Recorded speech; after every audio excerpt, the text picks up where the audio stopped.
안녕하십니까. 소중한 나 무한행보 시간입니다. 여러분들 만나 뵙게 되어서 진심으로 반갑습니다. 우리가 인생을 살아가면서 힘들고 괴롭고 답답한 일들이 많습니다. 좋은 일이 생길 때도 있고 나쁜 일이 생길 때도 있고, 인생이라는 것은 한 치 앞도 알 수 없는 정말 외주를 타고 가는 듯한 그런 어떤 험난한 길이 바로 인생이란 길이 아닐까 싶습니다. 그 인생을 살아가면서 우리 부처님께서 우리 중생들에게 해주신 말씀이 있습니다. 그대들이여 쾌락에 탐닉하지 말아라.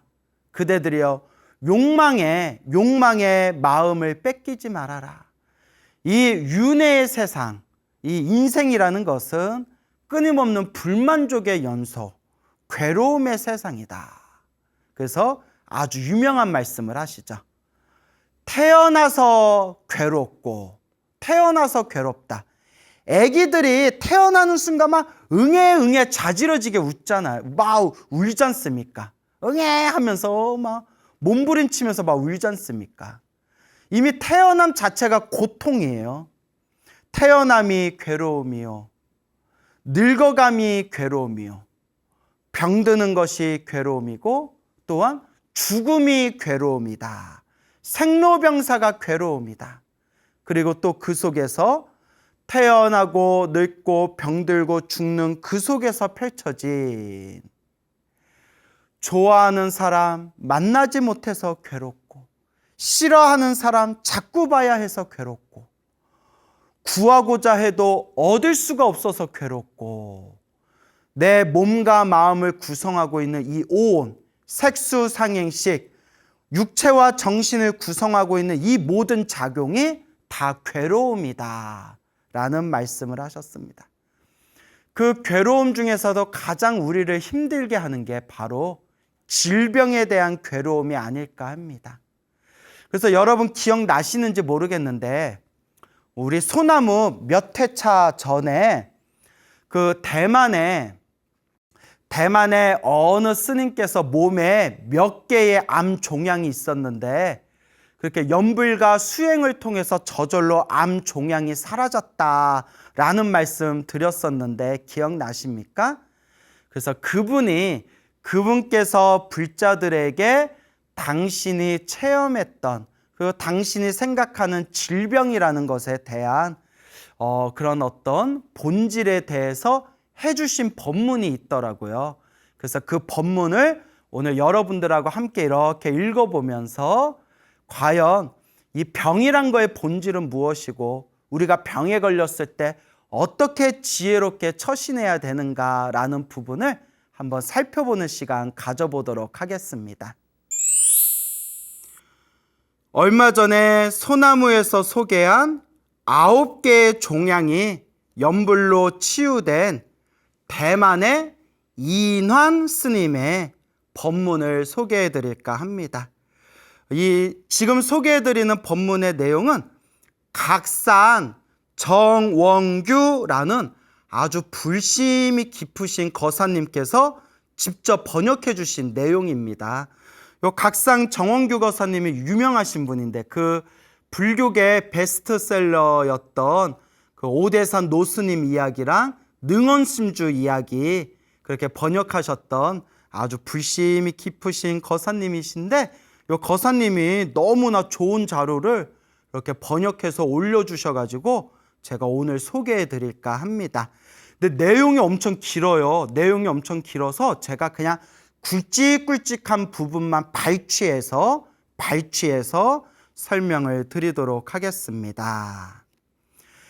인환 스님은 어렸을 때 병이 많았으며, 더욱 이전에 암에 걸린 지 10년 동안 간에 7개의 종양, 폐에 2개의 종양이 있었지만, 이 스님은 주사도 맞지 않고 약도 먹지 않고 어떠한 의료수단을 빌리지 않은 상황에서 신체는 놀랍게도 자동으로 건강을 회복하였습니다.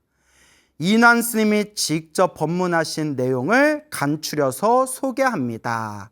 번역해 주신 분은 각상 정원규 거사님이 되겠습니다. 우선 우리는 병이 생기는 원인이 무엇인지를 이해해야 합니다.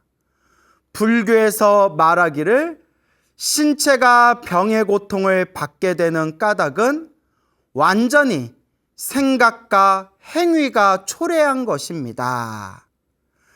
우리가 이런 병의 고통을 받는 게 우리의 생각 그리고 우리의 행동이 이러한 병을 일으키게 된 원인이 된 것이다 라는 뜻이겠죠. 그러면 우리는 어떻게 바로 잡아나가야 할까요? 마땅히 생각하지 말아야 할 것은 생각하지 말고 보지 말아야 할 것은 보지 말 것이며 듣지 말아야 할 것은 듣지 말고 말하지 말아야 할 것은 말하지 말 것이며 마땅히 가지지 말아야 할 것은 가지지 말고 하지 않아야 할 것은 하지 않아야 하며 마땅히 가지 말아야 할 길은 가지 말아야 하며 마땅히 서지 않아야 할 곳은 서지 않아야 하는데 이러한 사람이 건강할 수 있습니다. 어떻게 보면 하나도 어려운 일이 아니면서도 세상에서 가장 어려운 일이죠. 한마디로 내 몸과 마음을 철저하게 올바르게 잘 관리해야 된다. 그 인터넷 동영상에 유명한 의사 선생님이 나와서 하시는 말씀이 여러분 100살 사는 거 어렵지 않습니다 라고 하더라고요. 100살 사는 거 어렵지 않습니다. 열심히 운동하고 밥 잘 먹고 잠 푹 자고 스트레스 안 받으면 됩니다 이러더라고요. 그러면 100살을 산대요. 너무나 쉬운데 아니 4가지만 지키면 되네. 밥 잘 먹고 운동 잘하고 잠 푹 자고 스트레스 안 받으면 누구나 100살을 살 수 있는데 그러기가 참 어렵죠. 그와 같습니다. 해야 할 거 하지 말아야 할 것을 정확하게 알고 해야 할 것은 하고 하지 말아야 할 것은 하지 말아라 이 말씀인데 쉬우면서도 가장 어려운 말씀이죠. 우리는 사람이 자주 앓기 쉬운 3종류의 병을 이해해야 합니다. 1년의 병이 있는데 이런 종류를 시공병이라고 합니다. 1년의 병, 1년 동안 우리가 이렇게 흐름에 따라 몸살도 걸리고 감기도 걸리고 이런 병들이 있지 않습니까? 이런 것은 시공병이다. 다음은 환경병이라고 그럽니다. 환경병은 우리가 가지 말아야 할 곳에 갔기 때문에 얻게 된 병입니다. 환경병. 그러니까 좋지 못한 환경에 노출돼서 걸리는 병을 뜻하겠죠. 시공병과 환경병 외에는 또한 인연으로 얻게 되는 병이 있습니다. 인연법으로 내가 과거 전생에 지었던 그렇게 어떠한 인연에 의해서 이제 만나게 된 병을 뜻하겠죠. 이러한 3종류의 병의 원인을 알게 된 후 우리는 마땅히 어떻게 해야 자기 생명의 평화를 보장할 수 있을까요? 그러면 불교를 배워서 궁극에 무엇을 깨달아야 합니까? 즉, 영혼과 신체의 중요성을 이해하기 위함입니다. 우리 인생의 과정에서 정신은 물질을 떠날 수 없으며 물질도 정신을 매우 필요로 합니다. 정신과 물질은 떨어질 수가 없다. 정신과 육체는 서로가 떨어질 수 없는 거죠. 정신과 육체는 서로가 불가분의 관계를 맺고 있습니다. 마치 동전의 양쪽 면과 같죠. 동전의 앞쪽과 뒤쪽과 같은 게 우리 몸에 있어서 이제 정신과 육체라고 할 수가 있겠죠. 따라서 생명이 평안한 과정 가운데서 우리에게 필요한 것은 두 개의 평안입니다. 첫 번째는 영혼의 평안이며 두 번째는 신체의 평안입니다. 여기서 영혼의 평안이라고 했는데 더 정확히 말하면 정신의 평온이겠죠. 우리 정신의 평화, 그리고 신체의 평화. 그래서 몸과 마음의 평화라고 말할 수가 있겠죠. 저는 10년간의 암 환자 경력을 여러분에게 소개하려고 하며 듣고 나면 바로 이해하실 것입니다. 이 인환 스님께서 어렸을 때부터 몸이 안 좋았고 성장하고 난 뒤에는 몸에 그렇게 수많은 그 7개의 그런 암으로 그렇게 10년 동안 고생을 하셨다고 합니다. 근데 그걸 수행과 연불로 자연스럽게 암 종양이 사라졌다는 거예요. 10년간의 암을 앓는 기간 동안 저는 상당히 고통스러웠기 때문에 세상에 더 이상 살기를 구하지 않았습니다. 당시 제가 연불한 목적은 바로 극락왕생을 구하기 위한 것입니다. 그러니까 이 인환 스님이 암으로 이제 투병 생활을 하면서 너무나 몸이 아프고 괴로워서 일찌감치 세상에 대한 어떤 살겠다라는 집착이 없었대요. 그리고 간절하게 염불을 했던 것은 암을 치료하기 위해서, 세상에서 더 살기 위해서 제발 제 병을 고쳐주세요 라는 마음으로 염불한 게 아니라 오로지 이 세상이 싫다, 이 병으로 가득한 이 몸뚱아리가 싫다, 오직 아미타 부처님 극락세계 극락왕생 하기를 발언하면서 오직 극락왕생 정토연불 나무 아미타불을 연불하셨다는 겁니다.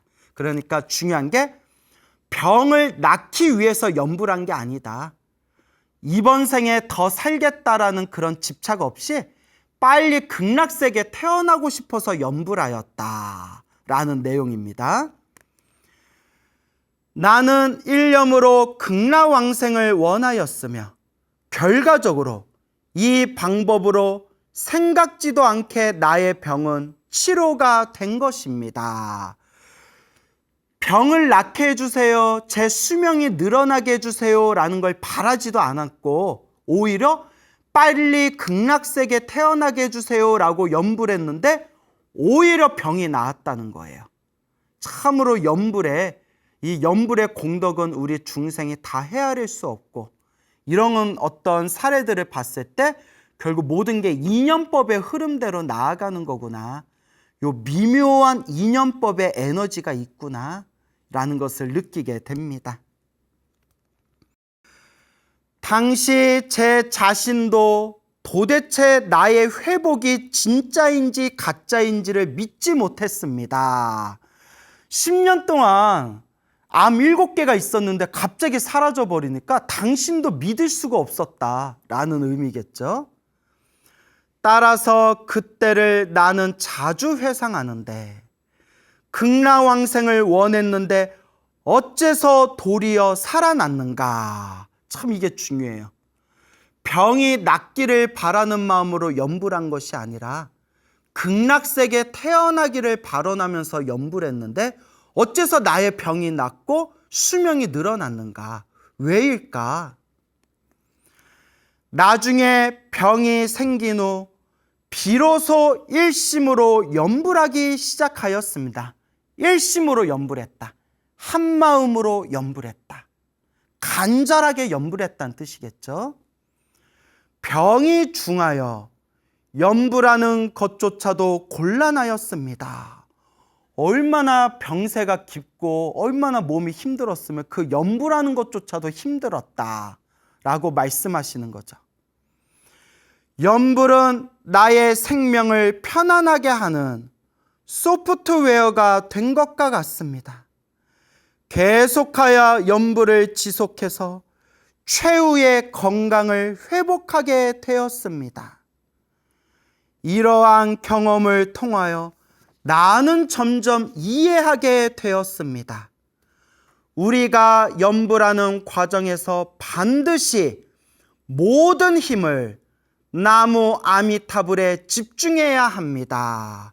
우리가 연불할 때 반드시 모든 힘을 연불에다 집중해야 된다. 그래서 중요한 부분에서 다시 한번 읽을게요. 우리가 연불하는 과정에서 반드시 모든 힘을 나무 아미타불에 집중해야 합니다. 관세음보살을 연불하시는 분들은 관세음보살에, 지장보살에 연불하시는 분들은 지장보살에 간절하게 온 힘을 다해서 집중해야 합니다. 그러니까 간절하게 하라는 뜻이죠. 간절하게. 한 번에 연불을 하면 그대는 한 번에 평화를 얻습니다. 우리는 생명을 치료해야지 병을 치료하는 것이 아닙니다. 우리는 생명을 치료해야지 병을 치료하는 것이 아니다. 우리 생명의 본연의 에너지가 그렇게 꽉 차게 되면 내 병은 저절로 사라지게 되는 것이다. 생명이 건강하게 회복되지 않으면 신체는 회복되기 어렵습니다.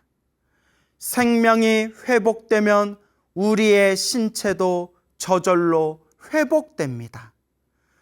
그 밖에 나무 아미타불 연불 공덕이 매우 불가사의함을 이해해야 합니다.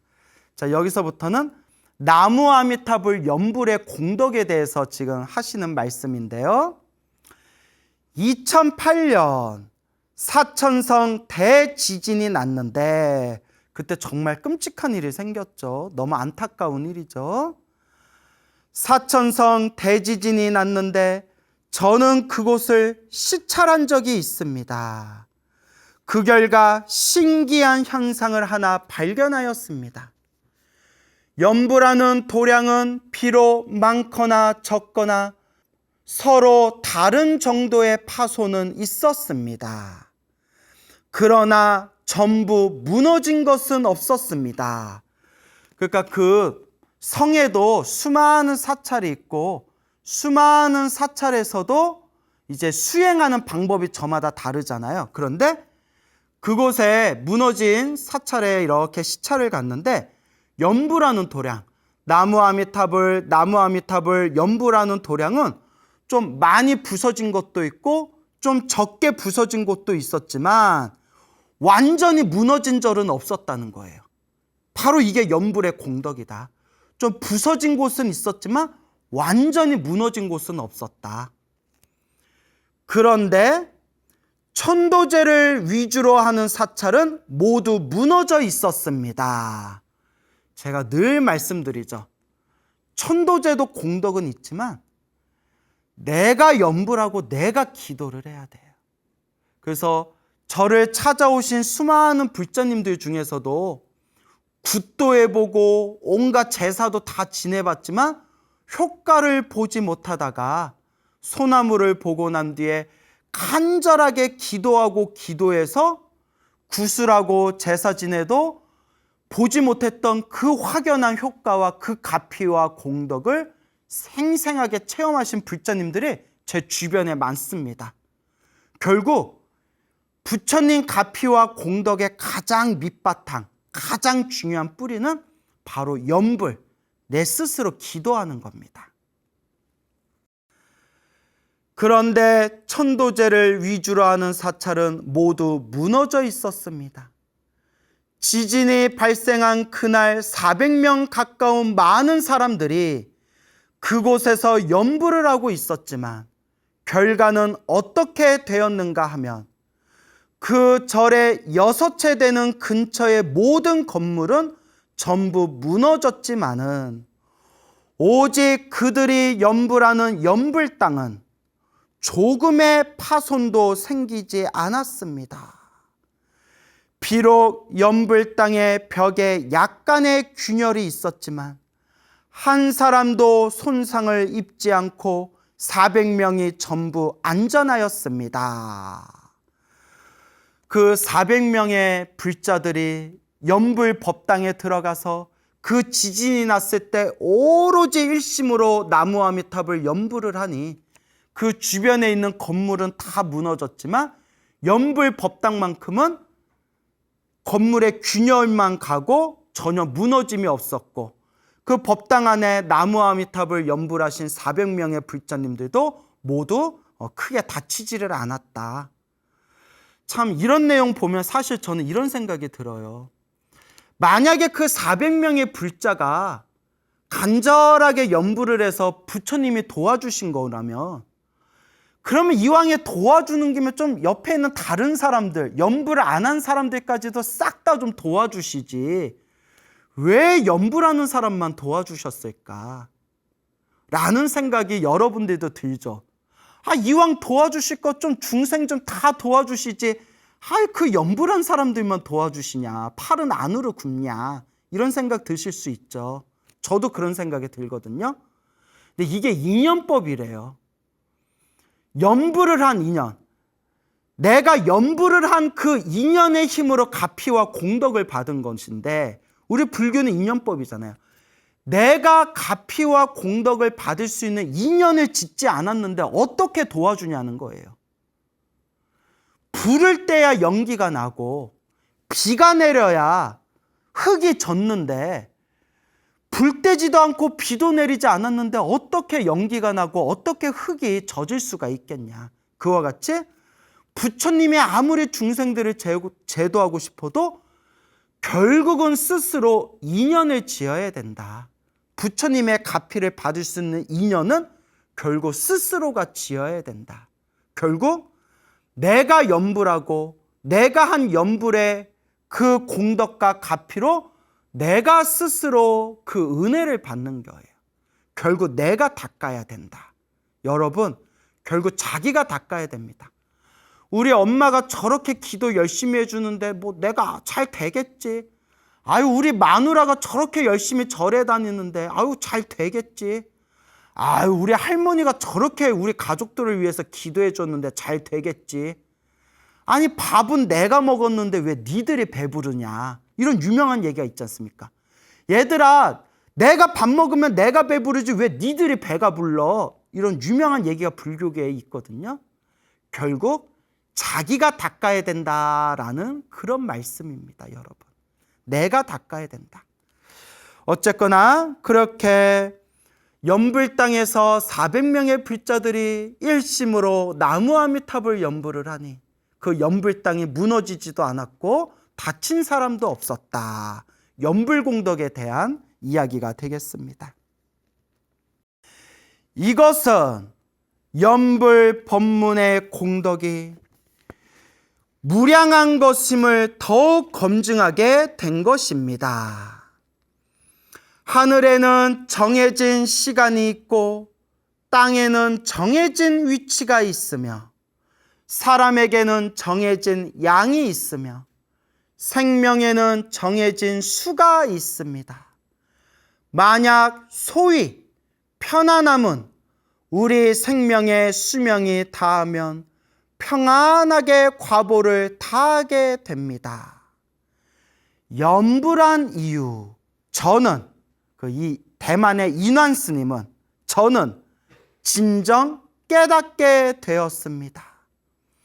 모든 법 가운데 나무 아미탑을 연불법은 가장 편리하고 간단한 법이고 그 작용도 가장 만능인 법입니다. 왜냐? 인완 스님은 나무 아미탑을 연불을 해서 그걸로 효과를 보신 거거든요. 그 큰 스님들이 다들 그러세요, 여러분. 천수경으로 효과 보신 분은 천수경이 최고라고 하고요. 지장경으로 효과 보신 분은 지장경이 최고라고 하고요. 금강경으로 효과 보신 분은 금강경이 최고라고 하고요. 법화경으로 효과 보신 분은 법화경이 최고라고 하고요. 나무 아미타불로 효과 보면 나무 아미타불이 최고다라고 하죠. 하지만 정토삼부경이라는 부처님 경전에도 이 말법시대 최고의 가르침은 바로 나무 아미타불 정토영불이다라고 경전에서도 분명히 나와 있습니다. 모든 법 가운데 나무아미탑을 연불 법은 가장 편리하고 간단한 법이고 그 작용도 가장 만능인 법입니다. 따라서 우리는 불보살에 대하여 신심을 가져야 하고 나무아미탑을 연불에 대하여 신심을 가져야 합니다. 나무아미탑을. 자, 이렇게 10년 동안 암으로 힘들고 괴롭고 고생하셨던 그 대만의 인안 스님께서 오직 극락세계 완생하겠다. 나무아미탑을 극락왕생, 오직 나무아미탑을 연불을 하시다가 그 연불의 힘에 의해서 자연스럽게 그 암의 종양들이 싹 사라지게 된 그런 인안 스님의 그런 법문을 발췌해서 여러분들께 들려드렸습니다. 근데 여러분, 여기서 제가 꼭 당부드리고 싶은 게 있어요. 이 인안 스님께서는 그냥 처음부터 나는 이 사바세계가 너무나 괴롭고 힘들구나, 이 병으로 가득한 이 몸뚱이가 너무 괴롭구나, 나는 빨리 극락세계 가야 되겠다 해서 오직 나무아미탑을 연불하면서 병원 치료를 전혀 받지 않으셨대요. 근데 이거는 너무나 극단적인 케이스고, 또 여러분 이 얘기 듣고 아유, 나도 오늘부터 병원 안 다니고 치료 안 받고 그냥 연불이나 해야 되겠다 라고 생각된다면 좀 진정하시고요. 제가 늘 말씀드리죠, 아프면 무조건 병원 가야 됩니다. 여러분, 우리 불교는 오로지 맹신, 오로지 광신, 그런 어리석은 믿음을 추구하는 종교가 아니에요. 종교는 종교만의 분야가 있고 불교는 불교만의 세계관이 있고, 몸이 아프면 병원에 가야 되고, 약을 지을 때는 약사에게 물어봐야 되고, 법률 상담을 할 때는 변호사를 찾아가야 되고, 요리를 하고 싶으면 요리학원에 다니듯이 불교는 불교만의 세계가 있는 거고, 몸이 아프시면 제발 병원부터 가셔서 현대의학의 도움을 받으시기 바랍니다. 하지만 만약에 여러분들이 스님, 저는 이제 살 만큼 살았고 나이도 많고 더 이상 저는 아무 미련 없이 오직 나무아미탑을 연불하면서 그렇게 연불하면서 극락세계 왕생하기를 발언하겠습니다 하신다면 제가 더 드릴 말씀은 없지만 아직 이 세상에서 조금 더 해야 할 일이 있으시고 아직 좀 젊으시고 조금 더 이 세상에서 무언가 가족들과의 인연이 또 아직은 남아 계신 분들이 계시다면 좀 몸 이상하다 싶을 때 빨리 병원에 가셔서 초기에 현대의학의 도움으로 그렇게 진단받고 치료받으시기 바랍니다. 제가 뭘 얘기하고 싶은지 아시겠죠? 그래서 반드시 몸이 아플 때는 병원에 가라. 그리고 부처님께 기도하는 불교의 세계는 또 다른 분야의 세계다라는 걸 명심하시기 바랍니다.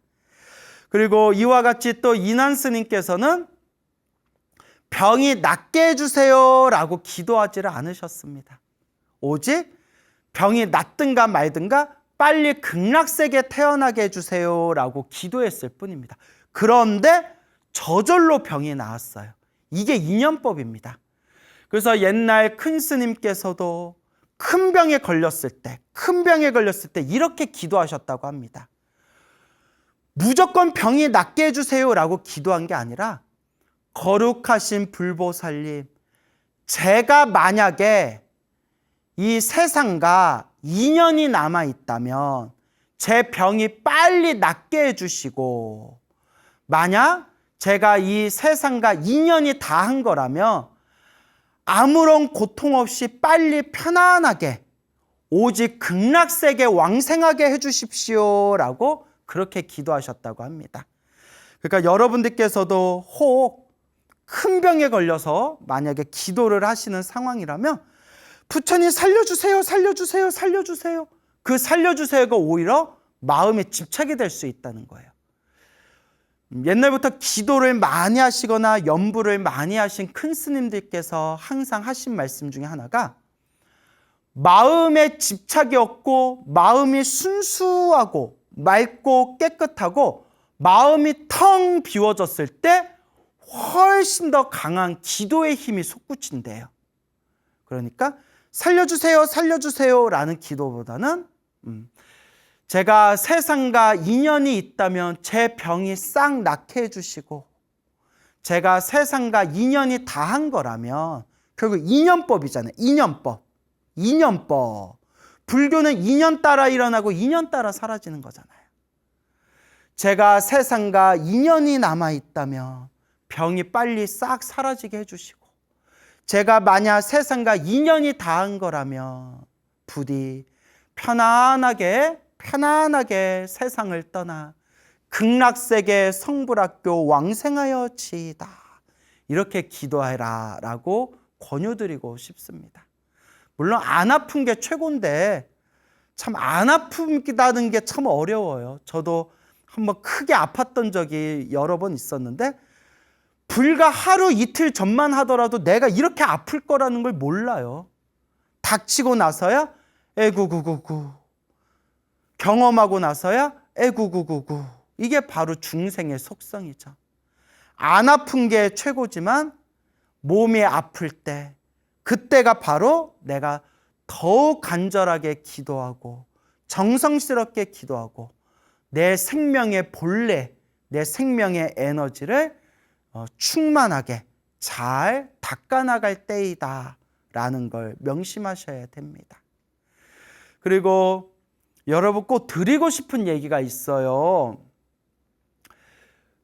몸이 막 아프거나 집안에 안 좋은 일이 생기게 되면 사람들이 지푸라기라도 잡고 싶은 심정으로 그렇게 사이비 같은 데 빠져가지고 이상한 사이비 같은 놈들한테 빠져서 거기에 몸과 마음을 오히려 크게 상처받는 경우가 있는데 여러분 한번 좀 생각해 보세요. 종교인이라는 사람이 내가 너의 병을 낫게 해줄 수 있어. 내가 너의 병을 낫게 해줄 수 있는데 큰 돈을 가져와야 돼. 큰 돈을 가져와야 너의 병을 나을 수가 있어. 벌써 좀 느낌이 이상하지 않나요? 내가 너를 위해서 제사를 지내주면 너의 병을 낫게 할 수 있고 너의 집안에 안 좋은 일을 다 제사를 지내면 해결할 수 있어. 근데 이렇게 큰 제사를 지내려면 정성이 있어야 돼. 그 정성은 마음으로 표현하는 게 아니야. 나는 마음으로 정성을 표현하는 사람이 제일 싫어. 정성은 물질적인 거야. 그러니까 큰 돈을 바쳐야 제사를 지내더라도 효과를 볼 수 있어. 너 얼마 가져올 수 있어. 이런 거 뭐 우리 그 TV에 무슨 시사 고발 프로그램에 이런 사이비 종교 같은 내용들 나오잖아요. 벌써 좀 뭔가 이상하지 않나요? 그런데 나는 안 속을 것 같은데 사람이 너무 답답하다 보면 그 쥐푸라기라도 잡고 싶은 심정에 그런 거에 홀딱홀딱 넘어간다는 거예요. 그래서 부처님 경전을 공부하고 부처님 법문을 공부해야 돼요. 부처님 법문에는 그런 내용이 없어요. 오직 좋은 일도 나쁜 일도 내가 지은 인연법이다. 그러면 어떻게 해야 되느냐? 마음을 닦아라. 큰 돈을 내서 제사를 지내야 모든 일들이 술술 풀린다. 이런 얘기 하신 분 적이 없어요. 내가 기도하고 내가 염불하고 내 주변에 좋은 마음으로 복과 선업과 공덕을 베푸는 것이고 그렇게 마음을 닦는 인연으로 내 업장은 점점 소멸하고 내 선업 공덕의 힘은 더욱더 강력해지는 겁니다. 제가 왜 이런 얘기를 하느냐? 엄한 데에서 몸과 마음의 상처를 당하시고 소나무 보고 난 뒤에 뭐 찾아와서 하소연하거나 그렇게 당신이 지푸라기라도 잡고 싶은 마음에 찾아갔는데 오히려 그런 사기를 당하신 그런 분들의 이야기를 너무 많이 들어서 그래요. 그럼 제가 늘 여러분들한테 드리는 이야기가 뭐냐? 내가 닦아야 된다. 내가 닦아야 된다. 내가. 요 오늘 읽어드린 편지의 주인공이신 대만의 인환 스님도 무슨 제사를 지냈다, 부적을 썼다, 묘자리를 바꿨다, 이런 내용 하나도 없잖아요. 오직 일심으로 간절하게 염불했을 뿐입니다.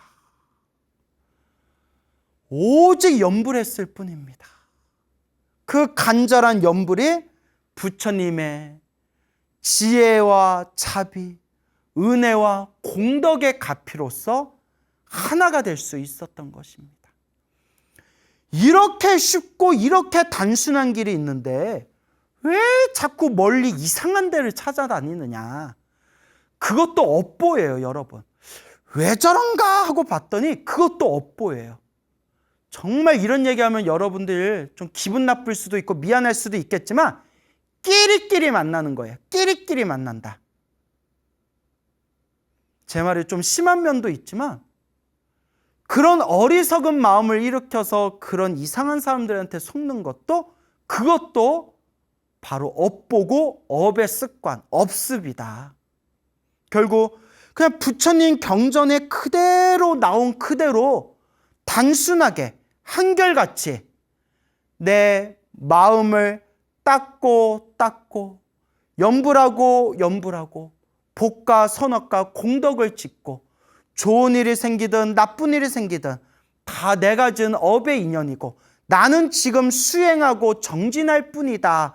한결같이 나아가면 되는데 제가 이런 얘기를 했더니 스님, 우리 중생들이, 우리 불자들이 다 스님 같은 믿음 있으면 우리 벌써 다 머리 깎고 출가했어요 이러더라고요. 그 말도 맞다라고 했어요. 하지만 여러분, 지금 이 순간 소나무 프로그램을 보신 여러분들은 이제 마음의 중심을 잘 세우시기 바랍니다. 밖으로 무언가를 해서 내 업을 풀겠다라는 게 바로 어리석은 생각입니다. 내가 내 업을 지었는데 내가 내 수행으로 닦아야지 내가 밖에서 누구에게 내 업을 풀겠다는 겁니까? 그거는 기도하기 싫고 염불하기 싫고 복짓기 싫고 공덕 쌓기 싫은 게으른 사람 혹은 쉽게 가자라는 인스턴트 사고방식 가진 사람들의 변명에 불과할 뿐입니다. 절대 한 방에 모든 걸 해결하는 방법은 없습니다. 내가 지은 그 업의 인연을 내가 묵묵히 닦아 나아갈 뿐입니다. 여러분, 오직 염불하십시오. 지금 이 순간 염불하십시오. 이상하고 특이하고 신기한 기도법을 제발 따로 찾지 마시고 염불, 부처님을 향한 간절한 믿음, 염불부터 시작하는 겁니다. 이렇게 다 가르쳐 줬는데도 또 찾아와서 스님, 제가 너무 힘든데 무슨 기도해야 될까요? 스님, 제가 우리 손주를 위해서 무슨 기도해야 될까요? 스님, 제가 잠자리가 뒤숭숭한데 무슨 기도할까요? 제가 소나무에서 모든 기도는 하나로 통하니까 제발 그런 질문 좀 하지 말아라 했는데도 아직도 가끔씩 저한테 또 무슨 기도할까요? 하는 사람들이 그럴 때마다 내가 차 마시는 찻상에 진짜 엎어버리고 싶어요. 이건 농담이에요. 그만큼 답답하다는 거예요. 소나무에서 몇백 해 동안 수없이 얘기했는데 제대로 안 듣는다는 얘기예요. 제대로 안 듣고 자기 재밌는 것만 몇 개 보고 난 뒤에 쪼르르 와서 질문하는 거예요. 제발 소나무를 1회부터 차곡차곡 보시면서 제가 전하고자 하는 메시지가 무엇인지를 잘 되새기면서 오직 염불할 뿐, 오직 마음을 닦을 뿐, 이것을 명심하시기 바랍니다.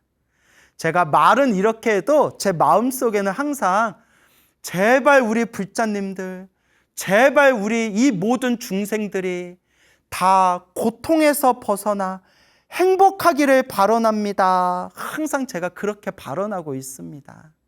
그래서 여러분들 재밌으라고 말을 거칠게 한 것뿐이고 항상 여러분들이 행복하기를 축원드립니다. 오늘 여러분들께 또 불심이 충만한 그런 좋은 이야기 전해드릴까 합니다. 제가 얼마 전에 그 용인의 문수산 법륜사라는 절에 법회를 했어요. 아, 맞다. 우리 이 BTN 소나무에서 거기서 소나무 공개 방송도 했었거든요. 우리 불자님들 많이 보셨죠? 그래서 그 용인 법륜사라는 사찰에 이제 또 한 달에 한 번씩 제가 이제 1호 법회를 하게 되었어요. 그래서 법륜사에 가서 거기 주지 스님하고 이렇게 이제 대화도 나누고 이런저런 또 말씀을 나눴는데 정말 도량이 좋아요. 아주 그냥 도량이 맑고 깨끗하고 아주 기운이 세요. 그 건물도 굵직굵직하고 정말 절을 잘 졌어요. 근데 이 절을 짓게 된 인연이 또 참 묘해요. 그 용인 문수산 법륜사라는 그 도량을 창건하신 창건주 스님께서 상륜이라는 그런 이제 큰 스님이 되십니다. 비구니 스님이세요. 상륜 스님이라는 그런 어른 스님께서 이제 그 도량을 불사를 시작하시게 되었는데, 원래 저 승가사라는 절에 그분께서 새벽에 이렇게 정진하고 계실 때 눈앞에 생생한 그런 환상이 펼쳐졌대요. 한바탕 생생한 환상이 펼쳐졌는데, 아주 수풀이 우거진 산에 맑은 샘물이 있고, 맑은 샘물에서 푸른색 용, 청룡이 하늘로 솟구치면서 막 물을 뿜어내더래요. 그 순간 호련히 관세음보살님이 나타나셔서 이곳에서 살아라, 이곳에서 살며 정진하여라 라고 관세음보살님께서 딱 선몽을 하셨다고 합니다. 호련히 그 새벽에 승가서 선방에서 정진하다가 그와 같은 생생한 환상을 해서 탁 깨고 나서 이게 참 희한한 일이다, 이게 참 희한한 일이다 라는 그런 생각이 드시더랍니다. 그런데 얼마의 시간이 지난 뒤에 정말 우연찮게 그 용인에 있는 문수산이라는 곳을 우연히 발견하게 됐는데, 놀랍게도 그때 눈앞에서 관세음보살님이 보여주시면서 이곳에서 살면서 정진해라 라고 했던 그 산 장소하고 똑같이 생겼더래요. 얼마나 놀랬겠어요, 그 상륜 스님께서. 아, 내가 이번 한 생을 포기해서라도 이번 생에는 내가 이곳에 부처님 도량을 만들어야겠구나 라고 원력을 세우셨다고 합니다. 그래서 정말 그 나무만 가득한 그 산에서 정말 맨 땅에 온몸을 부딪히는 마음으로 이제 불사를 시작하셨다고 합니다. 그래서 어쨌거나 이렇게 이제 불사가 되었는데, 너무 불사가 잘 되었고 너무나 도량이 좋아서 지금 그 주지 스님께, 그 법륜사 주지 스님께 도량이 너무 좋습니다, 도량이 너무 좋습니다, 어떻게 이렇게 도량을 아름답게 이렇게 장엄하게 잘 불사를 하셨습니까? 참으로 대작불사입니다 라고 했더니 그 주지 스님께서 말도 마세요 스님, 말도 마세요, 정말 고생했습니다, 정말 고생했습니다 라고 말씀하시더라고요. 그것을 이제 불사하면서 그렇게 좀 부채가 많았대요. 땅도 사고 뭐 건물도 짓고 법당도 짓고 부처님도 모시고 하다 보니까 부채가 많았답니다. 신도님들이 십시일반 도와주시고 우리 신도님들이 정성껏 도와주셨지만 워낙 도량이 크다 보니까 부채가 많았는데, 그렇게 큰 스님께서 2007년에 이제 입적을 하십니다. 2007년에 입적을 하시고 난 뒤에 그 당시에 수십억의 부채가 있었대요. 수십억. 그 당시에 수십억. 이걸 어쩌나 하면서도 그 도량을 대작불사로 아주 장엄하게 그렇게 도량불사를 일구게 됩니다. 제가 수십억이란 말에 제가 놀래가지고, 와, 스님, 어떻게 이렇게 불사를 장엄하게 이루셨습니까? 어떻게 이렇게 대작불사를 하셨습니까? 스님, 비결이 뭡니까? 라고 여쭤봤어요. 주지스님께. 비결이 뭡니까? 라고 여쭤봤더니 주지스님께서 딱 한마디 하시더라고요. 기도입니다. 기도. 오직 기도하셨다고 합니다. 순간 다 제 가슴을 때리더라고요. 제가 여기저기 다니면서 어른 스님들께, 선배 스님들께 그렇게 큰 불사를 이루시거나 어떤 큰 그런 공덕을 이루신 분들께 스님, 비법이 뭡니까? 비결이 무엇입니까? 라고 할 때마다 늘 어른 스님들께서 빠뜨리지 않고 하시는 말씀이 기도다. 기도의 힘이다. 부처님 은혜다. 라는 말씀을 늘 하셨고 저도 늘 마음에 되새기고 있었는데 그 용인의 법륜사 주지스님께서도 기도입니다. 기도입니다. 라고 말씀을 하시더라고요. 그래서 제가 갈 때마다 주지스님 뵐 때마다 두세 번을 더 물어봤어요. 너무 도량이 좋아서 야, 어쩜 이렇게 도량을 잘 지었습니까? 어쩜 이렇게 불사를 잘했습니까? 스님 부채도 많았다면서요. 비결이 뭡니까? 라고 할 때마다 한마디도 어긋남이 없이 항상 하시는 말씀이 기도입니다, 스님. 기도였습니다, 스님이라고 늘 주지스님께서 그렇게 기도 말씀을 하시더라고요.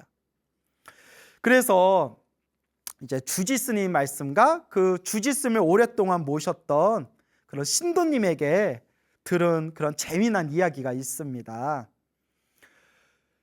큰 스님이 이제 세상을 떠나시고 난 뒤에 이제 부채는 막 수십억 부채는 남아있고 이제 그 제자 되시던 지금의 주지이신 그 현암이라는 비구니 스님께서 이제 딱 주지가 된 거예요. 그러니까 막 여기저기서 이거 이제 빚을 어떻게 할 거냐, 부채는 어떻게 할 거냐, 앞으로 이거 절 운영은 어떻게 할 거냐, 불사는 앞으로 어떻게 할 거냐, 얼마나 마음이 무겁겠어요. 그럴 때마다 신도들 앞에서 약한 모습 보일 수가 없잖아요. 괜찮다, 다 잘 된다, 응? 나만 믿어라, 부처님만 믿어라, 여기가 관세음보살님이 점지해 주신 자리다, 관세음보살님이 반드시 도와주실 거다 라고 신도들에게 이야기를 했지만 당신도 얼마나 마음이 먹먹했겠어요. 이걸 어떻게 해야 되나, 이걸 어떻게 해야 되나.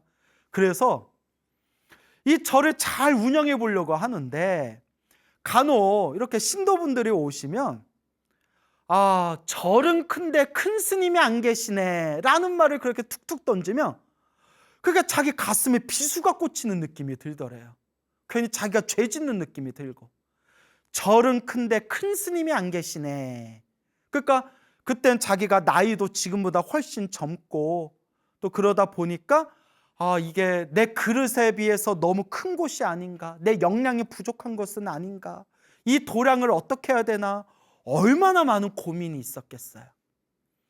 그러다가 어느 스님께, 어느 비구 스님께 여쭤봤대요. 제가 어떻게 이 도량을 잘 제가 일구겠습니까? 어떻게 이 불사를 제가 잘 회양할 수 있겠습니까? 그러니까 그 스님께서 기도하세요. 기도하십시오. 그러면 스님, 어떤 기도를 할까요? 법화경 기도하십시오. 옛적부터 어른 스님들께서 가피 중에 최고의 가피는 법화경 기도 가피다 라는 말씀을 하시지 않았습니까? 법화경 기도하십시오. 그 순간 마음에 딱 꽂히더래요. 예, 알겠습니다. 제가 이제부터 법화경 천일기도 들어가겠습니다. 마음의 중심을 딱 세운 뒤에 그때 수많은 불자들에게 이렇게 맹세를 합니다. 지금부터 내가 산문 밖으로 나가지 않고 천일 동안 하루도 빠뜨리지 않고 법화경 기도를 하겠다. 천일 기도에 들어가겠다. 그렇게 하루도 빠뜨리지 않고 하루 3번 아주 간절하게 법화경 기도를 했다고 합니다. 그렇게 법화경 기도를 하면서 정말 고비도 많았대요. 몸도 너무 아파오고 막 이런저런 안 좋은 일들도 막 생기고 그런 힘들고 괴로운 고비들이 찾아왔을 때에도 흔들림이 없이 나는 그냥 부처님만 믿겠다. 오직 부처님만 믿겠다. 간절하게 1000일 동안 하루도 빠뜨리지 않고 그렇게 기도를 했다고 합니다. 그러다가 어느 날 정말 지독하게 몸이 아프더래요. 너무나 몸이 아파가지고 신도들이 이러다 우리 스님 죽는다 싶어가지고 억지로 끌고 병원에 갔답니다. 병원에 갔는데 의사 선생님이 이렇게 얘기하더래요. 스님, 하와이 가시죠. 하와이. 우리 옛날 그 추억의 영화 보면 네가 가라 하와이 뭐 이거 있지 않습니까? 유명한 대사 있잖아요. 네가 가라 하와이. 스님, 하와이 가시죠. 아니 왜 하와이 가라는 거지? 의사 말이 스님, 지금 하고 있는 일 다 내려놔야 스님 삽니다. 지금 몸이 말이 아닙니다. 다 내려놓고 모든 거 다 내려놓고 어디 하와이 같은 데 가셔서 그냥 다 내려놓고 푹 쉬셔야 됩니다. 그러니까 신도들은 얼마나 걱정이 많겠어요. 근데 주지스님이 딱 이렇게 이야기하더래요. 중이 돼서, 머리 깎은 중이 돼서 기도 말고 뭘 할 수 있겠느냐. 쉰들 기도하다가 중간에 쉬어버리면 내가 제대로 쉴 수나 있겠느냐. 내 마음이 편안하겠느냐. 죽어도 기도하다 죽는 거다 라고 말씀을 하시더래요. 그리고 오로지 몸이 아프거나 말거나 오로지 기도를 해 나가는데 점점 알게 모르게 일들이 술술 풀려나가더래요. 꽉 막혔던 일들이 술술 풀려나가고 어디선가 자꾸 신도들이 나타나서 보시하고 불사하는 데 도움을 주고 그렇게 답답하게 맺혔던 일들이 그 매듭이 술술 풀려나가는 게 확연하게 느껴지더랍니다. 아, 이게 가피구나. 정말 힘들고 괴롭고 꽉 막혀서 풀리지 않을 거라고 생각되던 일들이 기도의 힘으로 점점 풀려나가고 있구나. 그걸 생생하게 체험을 했더랍니다. 그리고 어느 날이었대요. 신도들한테 어느 날 이런 말씀을 하시더래요. 앞으로 잘 될 겁니다. 앞으로 잘 될 겁니다. 왜냐하면 꿈을 꿨는데 꿈에서 생생하게 크고 작은 수많은 신장들이 이 용이 문수산 법륜사의 이 도량에 온갖 신장들이 다 이 도량에 모이는 꿈을 꿨습니다. 이 법륜사 도량 안에 화엄성중들이 꽉 차 있는 꿈을 꿨습니다. 분명히 앞으로 잘 될 겁니다 라고 말씀을 하시더랍니다. 그걸 신도분이 들으셨대요. 아니나 다를까 점점 일들이 잘 풀려서 천일 기도를 아주 원만하게 여법하게 회양하게 되었고 지금은 정말 누가 봐도 입이 떡 벌어질 정도로 아주 큰 대작불사를 아주 훌륭하게 원만하게 회양하게 되었습니다. 그러면서 법륜사 주지스님께서 다시 한번 하시는 말씀이 스님 기도입니다. 그때 제가 이 법륜사 극락전에서 천일 동안 오로지 법화경 기도를 했던 그 가피의 힘 덕분에 이렇게 힘들고 괴로운 고비들을 무사히 잘 넘길 수가 있었고 이렇게 원만히 불사가 진행될 수 있었습니다. 스님, 기도의 힘입니다 라고 그렇게 말씀을 하셨습니다. 이 말씀을 듣고 제가 어찌나 마음에 환희심이 나든지 매번 듣는 얘기지만 기도의 힘이 있구나. 부처님의 가피의 힘이 분명히 있구나. 그래서 그 주지스님께서 창건주 큰 스님이 세상을 떠나시고 난 뒤에 그 수많은 부채를 안고 정말 그 막막하고 답답한 그런 절벽과 같은 심정으로 그 큰 도량을 일구어 나가면서 눈물 없이는 들을 수 없고 눈물 없이는 말할 수 없을 정도로 정말 어려운 고비들이 많았답니다. 그 어려운 고비 때마다 뚝뚝 눈물을 흘려가면서 오로지 부처님만 믿습니다. 오직 부처님만 믿습니다. 기도하고 기도하면서 지금은 정말 큰 도량을 일구게 되었습니다. 그래서 이 모든 게 부처님 은혜다. 평생 부처님 은혜 갚으면서 살아야 되겠다라는 그런 마음으로 전법 포교불사에 매진하고 있고, 그리고 지역 사회 봉사에도 아주 큰 일을 하고 있다고 합니다.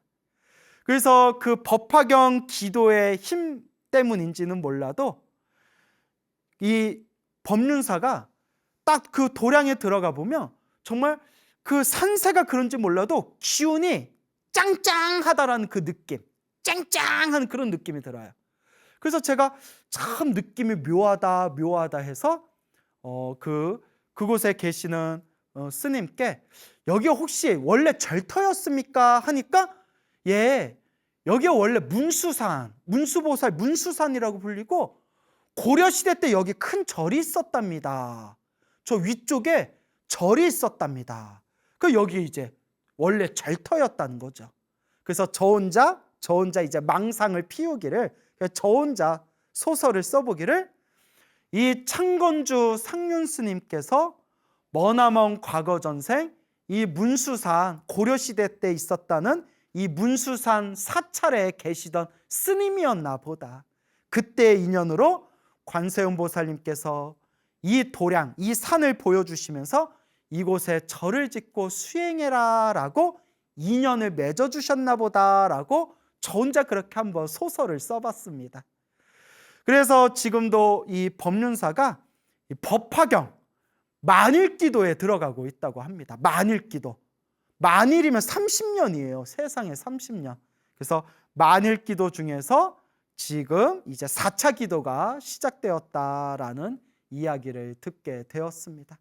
그래서 주지스님의 그와 같은 말씀을 듣고, 그래, 힘들고 괴롭고 답답할 때 역시 의지할 것은 부처님밖에 없구나, 부처님 가피밖에 없구나 라고 다시 한번 마음에 되새기는 시간이 되었습니다. 그러니 여러분, 스님인 저도 이런 이야기를 들으면 이렇게 기쁘고 좋은데 하물며 우리 불자님들이 이와 같은 부처님 가피를 들으면 신심과 믿음이 일어나지 않을 수 있겠습니까? 그러니 여러분, 인생을 살아가면서 힘들고 괴롭고 답답할 때 인생을 탓하고 자기 자신을 탓하고 조상님을 탓하고 남 탓만 하지 마시고, 내가 지은 업은 내가 닦겠다. 내 눈물이 피눈물로 변하고 이 피눈물 몇 바가지를 쏟는 마음으로 내 업은 내가 닦겠다라는 마음으로 간절하게 한번 기도해 보시기 바랍니다. 부처님의 가피는 분명히 있습니다. 간절하고 정성스럽게 기도하는 우리 불자님들 삶에 늘 부처님 가피가 충만하기를 축원드리는 바입니다. 그 말씀드린 용인 문수산 법륜사에 어느 중년의 여성 불자님이 계세요. 그 법륜사의 완전 그런 아주 골수, 그런 신도분이신 불자님이 계신데 성격이 시원시원하시더라고요. 근데 그분이 저의 엄청난 찐팬이래요. 우리 BTN 소나무의 완전 찐팬이시래요. 그래서 기도하는 시간 빼고는 거의 하루 종일 이어폰 끼고 계속 법문을 들으신대요. 그러면서 하시는 말씀이, 스님, 저는 소나무에 나오는 그 부처님 가피 이야기를 100% 믿습니다. 왜냐? 다 제가 체험한 이야기들입니다. 제가 부처님 덕분에 수없는 체험과 가피를 받았기 때문에 저는 소나무에서 했던 스님 말씀 100% 믿습니다 라고 하는 우리 소나무의 찐팬이신 불자님이 계십니다. 이 불자님께서 자영업을 하시는데 정말 힘들고 괴롭고 어려운 고난과 고비가 굉장히 많았다고 합니다. 그럴 때 정말 간절하게 기도하고 기도해서 정말 생생하게 수없는 가피와 체험을 그렇게 경험하셨다고 합니다. 특히 이분은 신묘장구 대단한 일을 열심히 하셨대요. 얼마나 신묘장구 대단한 일을 열심히 했는지 사람들하고 잠을 자고 있는데 사람들이 옆에서 나중에 하는 얘기가, 야, 사장님 대단하다. 당신 참 대단하다. 아니, 왜요? 자다가 잠꼬대를 하는데 잠꼬대를 하면서도 주문을 외우더라. 그러니까 그 사람들이 이제 주문이라고 했지만 신묘장구 대다란이죠. 자면서도 신묘장구 대다란이를 외우고 있더래. 잠꼬대 하면서도. 음냐음냐 하면서 잠꼬대 하면서도 나무라 다나다라, 잠꼬대 하면서도 신묘장구 대다란이를 외울 정도로 하루 종일 신묘장구 대다란이 기도를 했고, 심지어 꿈속에서도 신묘장구 대다란이를 외울 정도였대요. 그래서 여러분, 제가 늘 누누이 말씀드리잖아요. 꿈에서도 기도할 정도가 돼야 된다. 꿈에서도 기도할 정도가 되면 웬만한 소원들은 이루어진다.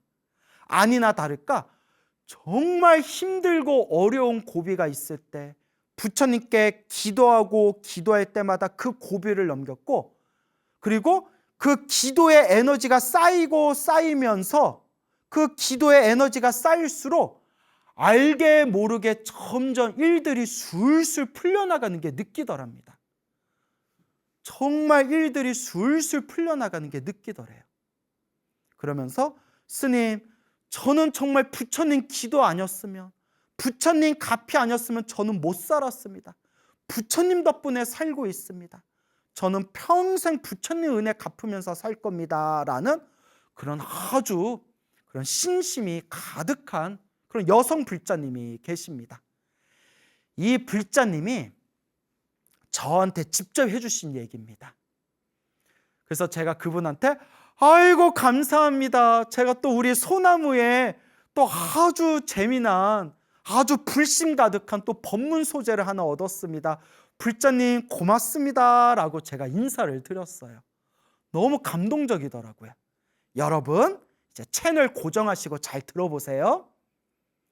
그 불자님이 작년의 일이었대요. 작년에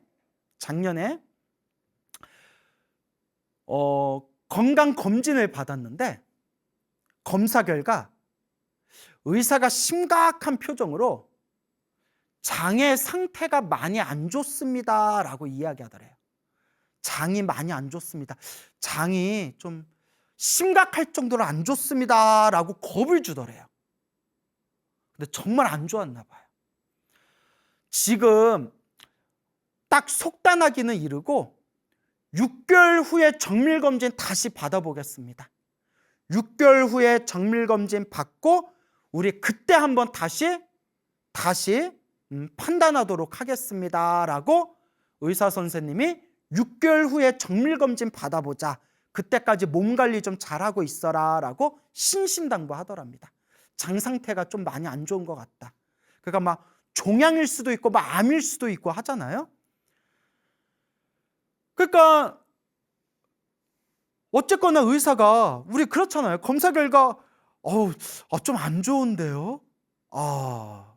6개월 후에 정밀검진 받고 그때 확인하고 판단하도록 합시다 하면 그 6개월 동안 사람 피가 말라요. 그렇잖아요. 차라리 그 자리에서 검사 결과 딱 나오면 차라리 속이나 편하지. 그러니까 이 불자님이 6개월 후에 정밀검진 받겠다라는 이야기를 듣고 당신도 마음이 얼마나 복잡했겠어요. 원래 열심히 기도했지만 더 열심히 기도했대요. 힘들고 괴롭고 답답할 때 의지할 것은 부처님밖에 없다 라는 심정으로 더 열심히 기도를 하셨대요.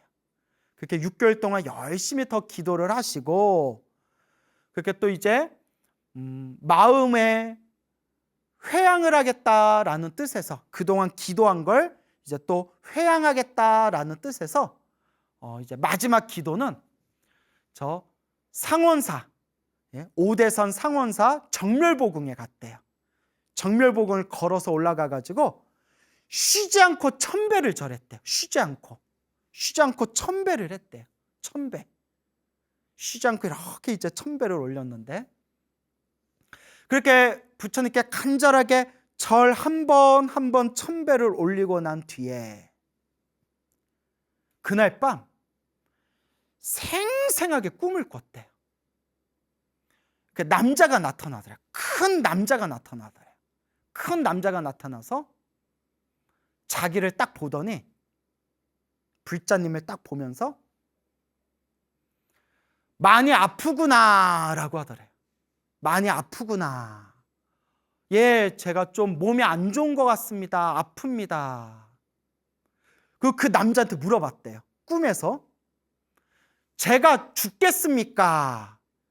제가 죽습니까? 왜 물어봤는지는 모르겠지만 그냥 꿈에서 물어봤어요. 제가 죽겠습니까? 그 남자가 딱 한마디 하더래요. 죽는다 이러더래요. 죽는다. 아무리 꿈이라고 하더라도 죽는다 소리 들으면 정말 마음이 심란할 것 같아요. 그죠? 근데 그분이 꿈속에서 죽는다라는 소리를 들었는데 그냥 마음이 덤덤하더래요. 그냥 마음속으로 에휴, 죽으면 뭐 할 수 없지 뭐. 에휴, 뭐 이러고 있었대요. 죽으면 할 수 없지. 그래서 마음이 그냥 덤덤하더래요. 죽는다라는 소리 듣고 마음이 덤덤한데 남자가 갑자기 손을 쓱 내밀더래요.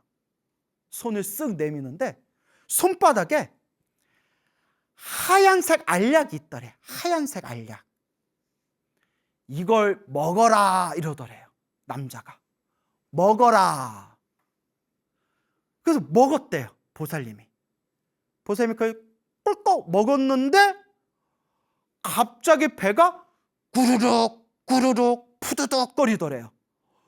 막 배가 아파가지고 화장실을 찾아서 화장실에 막 갔대요.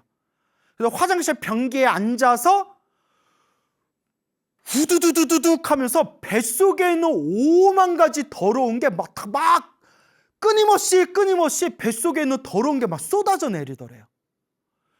뱃속에 있는 그 더러운 것들이 하염없이 쏟아져 내리는데 변기가 흘러 넘칠 정도로 막 뱃속에서 더러운 게 막 빠져나가는데 뱃속에 있는 더러운 게 다 빠져나가고 뱃속이 너무나 시원하더래요. 너무나 뱃속이 시원하더래요. 그러면서 배가 시원하다 하면서 잠에서 딱 깼대요. 잠에서 깼는데 배가 너무 시원하더래요. 희한하다. 무슨 꿈이지?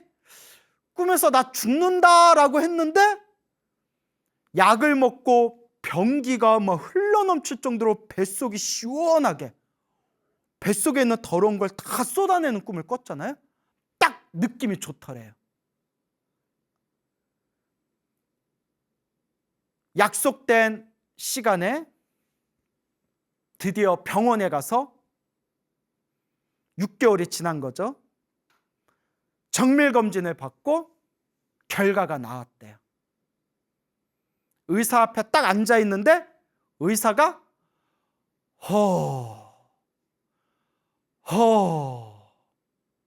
살다가 이런 일은 처음 봅니다. 장이 깨끗합니다 라고 의사가 얘기하더래요. 장이 깨끗합니다. 그 병원까지 말씀을 해주셨어요. 어느 병원인지. 그 유명한 병원인데 그는 이제 말 안 할게요.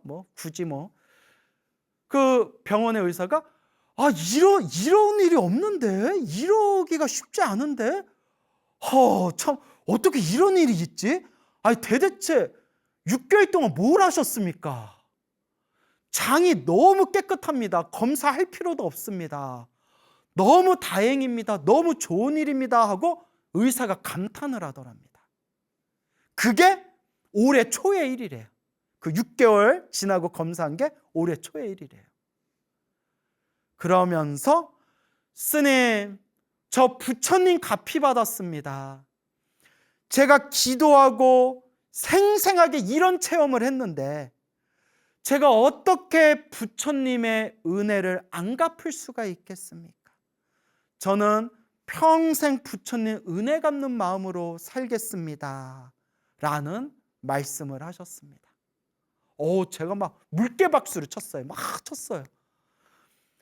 바로 앞에서, 바로 옆에서 그렇게 생생한 가피의 체험담을 들으면서 다시 한번 느꼈습니다. 늘 불자님들께 늘 제가 귀가 따갑도록 드리는 이야기. 부처님의 가피는 현재 진행형이다. 부처님의 가피는 지금 이 순간에도 살아있다. 지금 이 순간에도 부처님의 가피는 우리 중생들을 제도하고 계신다라는 그런 확신이 다시 한번 마음에 되새겨지는 그런 이야기가 되겠습니다. 우리가 인생을 살아가면서 힘들고 괴롭고 답답할 때가 있어요. 사실 우리 절에 다니시는 분들의 대부분의 이유가 힘들고 괴롭고 답답하니까 부처님께 의지하고 싶은 마음, 내가 지금 겪고 있는 이 불행과 이 불안을 소멸하고 싶은 마음, 더 큰 행복을 얻고 싶은 마음, 이런 마음들 때문에 종교를 믿고 또 절에 다니는 거 아니겠습니까? 그런 불자분들에게 늘 드리는 이야기가 있습니다. 모든 게 다 인연법이다. 일어나고 사라지고 일어나고 사라지는 게 다 인연법이다. 우리 앞에 펼쳐진 좋은 인연도, 우리 앞에 펼쳐진 나쁜 인연도 다 내가 지은 업의 인연이다. 결국 누가 닦아야 될까요? 결국 내가 닦아야 된다. 힘들고 괴롭고 답답할 때가 바로 기도할 때입니다, 여러분. 관세음보살을 불러도 좋고 지장보살을 불러도 좋습니다. 신묘장구 대다라니를 독송해도 좋고 금강경을 독송해도 좋고 법화경을 사경해도 좋습니다. 어떤 기도를 하든 부처님을 향한 믿음으로 부처님을 믿고 의지하면서 간절하게 정성스럽게 닦아나갈 뿐입니다. 부처님 가피는 분명히 있습니다. 우리 주변에 수많은 불자님들이 지금 이 순간에도 생생하게 부처님의 가피를 체험하고 닦고 있습니다. 그런데 기도를 열심히 했는데도 그래도 힘들고 괴롭고 답답한 일이 생길 때가 있습니다. 그게 바로 업장소멸입니다. 우리 불교는 인연법이라고 하지 않았습니까? 내가 지은 업은 반드시 내가 받는 것이다. 그렇기 때문에 내가 지은 업은 피할 수가 없습니다, 여러분. 그래서 수행을 많이 하신 큰 스님들도 몸에 병에 걸려서 아플 때가 있습니다.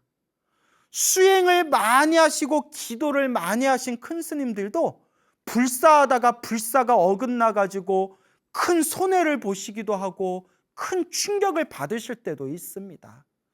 수행을 많이 하신 큰 스님들도 살다가 사람들한테 모략질을 당할 때도 있고 뒤통수를 맞을 때도 있고 넘어지실 때도 있고 크나큰 상처를 받을 때도 있습니다.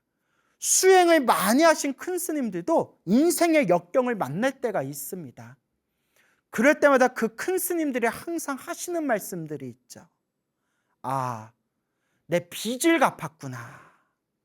내가 과거 전생에 지었던 큰 업보가 있었는데 그 업보의 빚을 갚았구나라고 말씀하십니다. 그래서 이 부처님의 가르침은 철저한 인연법입니다. 그렇기 때문에 이 부처님의 법을 닦아나가면서 힘들고 괴롭고 답답한 일이 생길 때 우리는 내 업장, 내 업보, 내 숙제와 내 빚을 갖는 마음으로 더 간절하게 기도해야 됩니다. 기도하고 기도했는데도 힘들고 괴롭고 답답한 일이 생긴다면 그것은 바로 내가 크게 받아야 할 업보를 작게 받고 있구나. 내가 빚을 갖고 있구나. 내가 지금 숙제를 풀고 있는 과정이구나라고 마음을 돌리셔야 됩니다. 물론 저도 여러분들 마음 다 압니다. 내가 이렇게 열심히 기도했는데 나한테 왜 이런 일이 생길까? 내가 이렇게 열심히 기도했는데도 왜 내가 바라는 바가 성취되지 않을까? 우리 중생들은 얼마든지 그렇게 의문을 일으킬 수 있고 의심할 수 있고 서운해할 수 있습니다. 하지만 부처님께서 분명히 말씀하시지 않았습니까?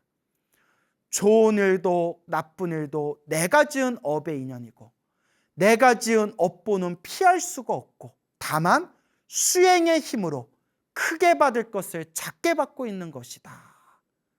여러분, 힘들고 괴롭고 답답할 때, 그때가 기도할 때이고 기도하고 바른 마음으로 정말 기도했는데도 그래도 힘들고 괴롭고 답답한 일들이 생긴다면 내가 빚을 갚고 있구나, 내가 숙제를 풀고 있구나, 내 업장이 소멸하고 있는 과정이구나 생각하고 오직 기도할 뿐, 오직 염불할 뿐, 오직 부처님을 의지할 뿐이고 수행하고 정진할 뿐입니다. 부처님을 믿고 부처님을 의지하시기 바랍니다. 부처님의 가피는 늘 우리들과 함께하고 있습니다. 다만 어떤 모습으로 나타날지, 어떠한 방법으로, 어떠한 표현으로 우리를 도와주시고 이끌어 주시는지, 그것은 참으로 불가사의한 불보살님의 공덕의 힘이 있다라는 것을 우리가 명심해야 합니다. 기도하고 복을 짓고 이 마음을 잘 닦아나가시기 바랍니다. 결국 중생은 자기 복대로 살아갑니다. 지금 이 순간 이번 생에 복을 짓고 기도하고 마음을 잘 닦는 불자가 되시기 바랍니다. 우리 소나무가 이제 프로그램이 진행된 지 6년이 넘어가요. 엄청 오래 했죠. 이제 6년 동안 이제 수많은 재미난 이야기들 전해드렸는데요. 이제 소나무 횟수가 길어질수록 한 가지 특이사항을 발견하게 됐어요. 그게 뭐냐면 소나무를 보신 팬분들 중에서, 소나무를 보신 불자님들 중에서 소나무를 보고 나서 기도를 하고 수행을 시작했는데 소나무에서 봤던 그런 가피와 영험을 실제로 체험하신 분들이 점점 굉장히 많이 늘어나고 있습니다. 정말 부지기수로 수많은 분들이 이제 소나무를 보시고 실제로 혹시나 싶었는데 실제로 체험하신 그런 이제 가피 받으신 분들이 아주 많이 늘어나고 있습니다. 그래서 제가 그런 분들에게 굉장히 감사 인사를 많이 받아요. 근데 뭐 저한테 감사할 게 있나요? 뭐 본인들이 기도하고 본인들이 복을 지어서 본인들이 이제 그 결과를 받은 거지 뭐 제가 도와드린 것도 없는데, 이러니까 참 사람이 겸손해 보이잖아요. 예, 어쩌거나 웃자고 한 말이고, 하여튼 많은 분들이 또 소나무를 보고 이제 기도를 하고 또 이제 복을 지으면서 정말 놀라운 가피를 많이 받았습니다라는 인사를 많이 받게 됩니다. 그래서 그 소나무 프로그램을 보고 기도를 시작한 분들이 이제 이런 말씀을 많이 해요. 처음에는 그냥 믿음이 안 갔대요. 그 이야기가 재밌으니까 무슨 전설의 고향이나 옛날 이야기 듣는 기분으로 이야기를 들었지만 이렇게 과연 진짜? 과연 그런 기도의 힘이 있을까? 부처님 보살님들의 가피가 정말 있는 걸까? 이렇게 믿음이 안 왔는데 실제로 자기가 본인이 스스로 기도하고 공덕을 닦고 체험을 하니까, 항상 제가 하는 말이 있잖아요. 불교는 지식의 종교가 아니라 체험의 종교, 수행의 종교다. 내가 실제로 체험을 하고 내가 실제로 맛을 보니까 소나무에서 나왔던 그 내용들이 다 사실이구나, 실제로 있을 수 있는 일이구나라는 그런 믿음과 확신이 저절로 우러나왔다고 합니다. 그래서 여러분, 스스로 맛을 봐야 됩니다. 스스로 체험을 해야 됩니다. 배가 고픈 사람이 아무리 요리책을 백날 봐도 배가 채워지지 않습니다. 내가 직접 해 먹어야 됩니다. 맛이 있건 맛이 없건 내가 직접 요리를 해서 먹어야 배가 부른 법입니다. 우리 불교에는 수많은 불보살님들의 가피 이야기가 있습니다. 그래서 심지어 그런 불보살님들의 그런 가피 이야기를 모아놓은 영엄담, 그 영엄담을 모아놓은 책이 팔만대장경에 찍혀 있을 정도입니다. 그래서 1000년 전부터, 이미 1000여 년 전부터 큰 스님들께서 중생들을 제도하기 위한 그런 하나의 방편법으로서 이러한 수많은 불보살님들의 가피 이야기, 영엄담들을 다 채록을 해가지고 오늘날까지 전해지고 있는 겁니다. 근데 우리가 옛날 영엄담 이야기를 들으면 이게 진짜 실제로 있는 일일까? 이게 과연 진짜 있었던 일일까?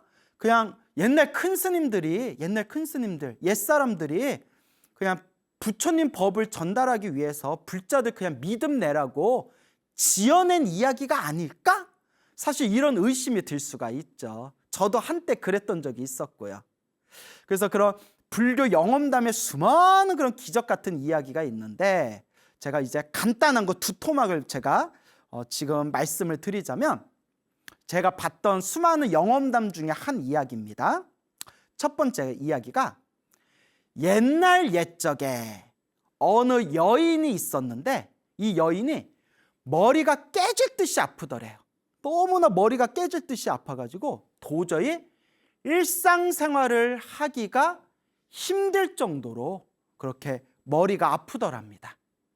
그래서 이제 의원을 찾아가서 의원에게 검진을 받았는데, 이 의원이 하는 이야기가 너무나 병세가 깊어져서 이제 도저히 치료할 길이 없습니다. 도저히 손을 쓸 수가 없습니다. 그냥 이제 남은 기한 동안 마음을 잘 다스리시고 이제 갈 날을 준비하십시오라고 하더랍니다, 의원이. 그래서 이 여인이 내가 지금 의지할 것은 오직 부처님 관세음보살뿐이 없구나 라는 마음을 일으키면서 그날로 아침 저녁으로 한결같이 관세음보살을 염불하고 관세음보살을 염불했다고 합니다. 오직 지극한 마음으로 관세음보살, 살겠다는 마음도 내려놓고 죽는다는 마음도 내려놓고 오직 관세음보살 염불하고 있었는데, 어느 날 며칠이 지난 뒤에 꿈을 꿨는데, 꿈에 하얀색 옷을 입은 귀부인이 나타났더라. 하얀색 옷을 입은 그 귀부인이라면 딱 생각이 관세음보살님 생각나시죠? 하얀색 옷을 입은 그 귀부인이, 그 관세음보살, 백이관음이라고 하죠. 흰 옷을 입은 관세음보살님이 나타나시더니 이 여인의 머릿속에 손가락을 집어넣더니 그 여인의 머릿속에서 이렇게 이제 긴 씨를 뽑아내더래요. 긴 씨를 쫙 뽑아내는 그런 꿈을 꾸고 난 뒤에, 그 꿈을 꾸고 나서 머리 아픈 증세가 완전히 사라지고 건강을 되찾았더라. 이것이 관세음보살님의 가피였더라. 뭐 이런 식의 옛날 이야기, 영엄담에 이런 책에 이런 내용들이 이제 많습니다. 뭐 또 옛날 이야기 한 토막 또 더 말씀드리자면, 옛날 옛적에 어느 거사가 있었는데, 남자가 있었는데 항상 속병 때문에 항상 복통을 일으키고 배가 아팠다. 그런데 아무리 백방으로 약을 쓰고 치료를 받아도 속병이 낫지를 않았더라. 그렇게 세월이 지난 뒤에 복통이 너무 심해가지고 결국에는 자리에 드러누워서 자리에서 일어나지 못할 정도로 그렇게 병세가 깊어졌다. 수많은 약을 먹고 의원들을 불렀지만 나을 기미가 없었다. 이에 이 거사가 호련히 생각하기를 내가 과거 전생에 지은 업보가 깊어서 이번 생에 이런 병고를 내가 겪고 있구나. 내가 마땅히 지장보살을 염불해서 이 병의 업장을 내가 소멸해야 되겠다라는 마음으로 누워있는 채 자리에 일어나지 못할 정도로 그렇게 병세가 깊어서 그 아픈 배를 부여잡고 누워서 한결같이 일심으로 일념으로 지장보살을 염불합니다. 지장보살, 지장보살, 지장보살. 한결같이 지장보살, 지장보살, 지장보살을 염불하다가 그렇게 지장보살을 간절하게 염불했을 때 어느 날 또 꿈을 꿉니다. 불보살님은 꿈에 나타나는 걸 좋아하나 봐요. 꿈에 지장보살님이 허공에 찬란한 금빛 찬란한 지장보살님이 다 석장 지팡이를 들고 허공에 지장보살님이 나타나셨는데 지장보살님이 허공에 나타나서서 누워있는 자기 자신을 이렇게 쳐다보시더래요. 그래서 이 거사가 누워있는 채 지장보살님이 허공에 나타나셨는데 어떻게 해야 되지? 어쩔 줄 몰라 하고 있을 때 지장보살 옆에 무시무시하게 생긴 귀왕은 이제 지장경에 나오는 귀신들의 왕을 귀왕이라고 합니다.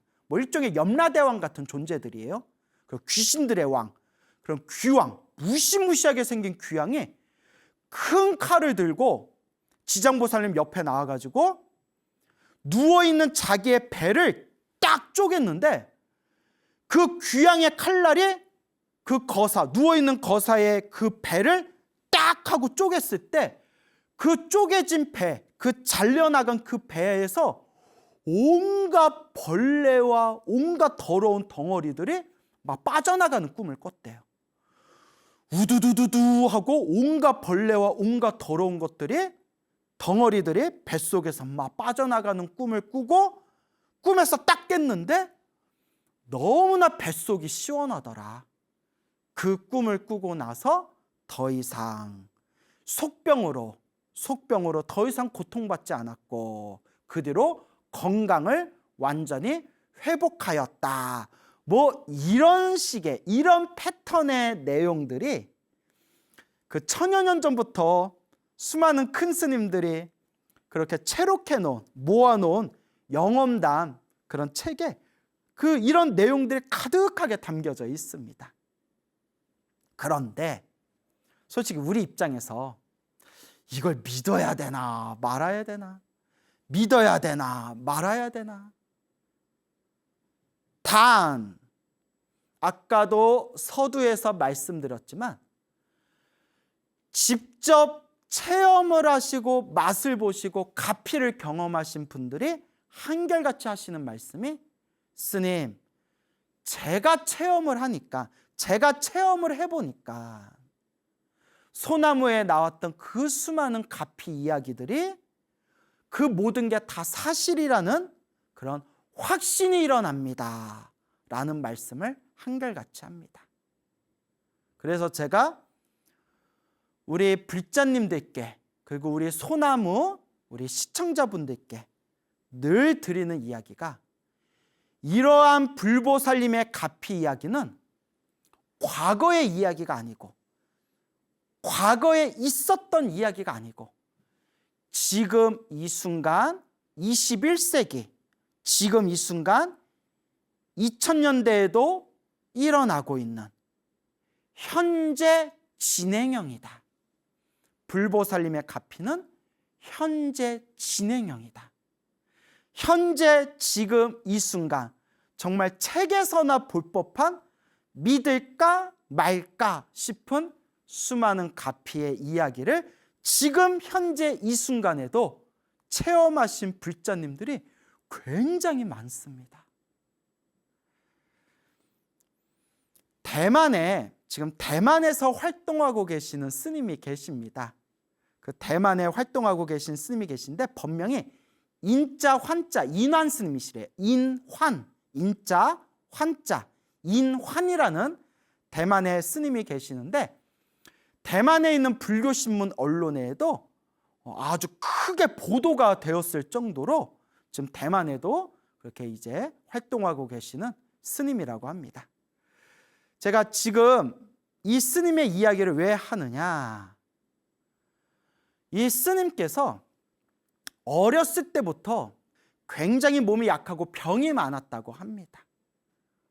병이 많았는데 어느 날 이제 머리를 깎고 출가한 뒤에 어느 날 몸 상태가 너무 안 좋아가지고 정밀검진을 받았는데 온몸에 암이 전이 된 거예요. 온몸에 막 이제 온몸에 이제 종양이 일어나는 겁니다. 종양이. 그래서 검사 결과 간에 종양이 7개가 있고 폐에 종양이 2개가 있었대요. 그러니까 9개가 있는 거예요. 그 악성 종양이. 그럼 이거 어떻게 해야 돼요, 이거? 빨리 병원 가서 치료 받아야죠. 근데 이 대만의 인환 스님께서 호련히 무슨 생각을 하셨냐면 나는 치료를 거부하겠다. 왜냐?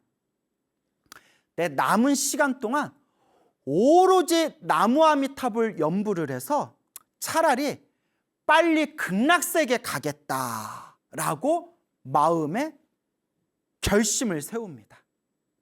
저는 뭐 병원 치료를 받는다고 지금 낫는다는 보장도 없고 그리고 병원 지금 몸이 이 지경까지 됐는데 치료를 받아서 더 살고 싶은 마음도 없습니다. 그러니까 남은 기간 동안 오직 연부를 해서 극락세계 태어나기를 극락왕생하기를 발언하겠습니다. 그리고 오직 연부를 하셨답니다. 그렇게 연부하면서 10년의 세월이 지났대요. 야, 그렇게 10년 동안 사신 거예요?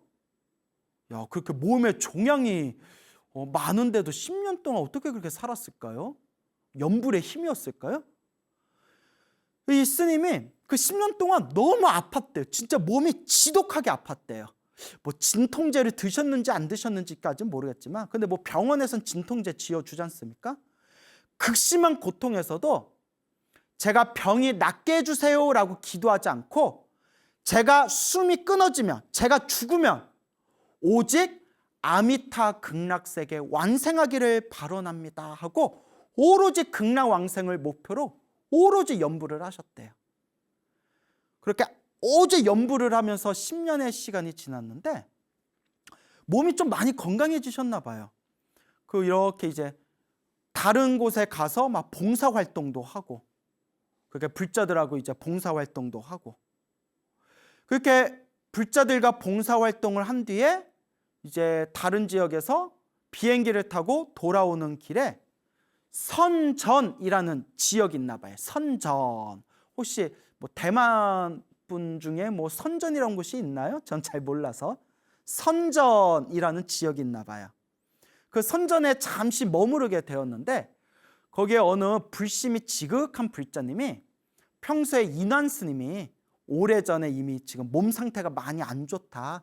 몸에 암 종양이 9개나 있다라는 이야기를 들은 바가 있어서 간곡하게 부탁을 했대요. 간곡하게. 스님, 이왕 여기 오셨으니까 정밀검진 한번 받아보시죠. 그 정밀 검사 좀 받아보시죠 하는데 인환 스님이 처음에 거절을 했대요. 저는 오로지 극락세계 왕생하기 위해서 연부를 하고 있습니다. 저는 이제 병원 치료를 이미 오래전에 저는 이제 더 이상 받지를 않습니다.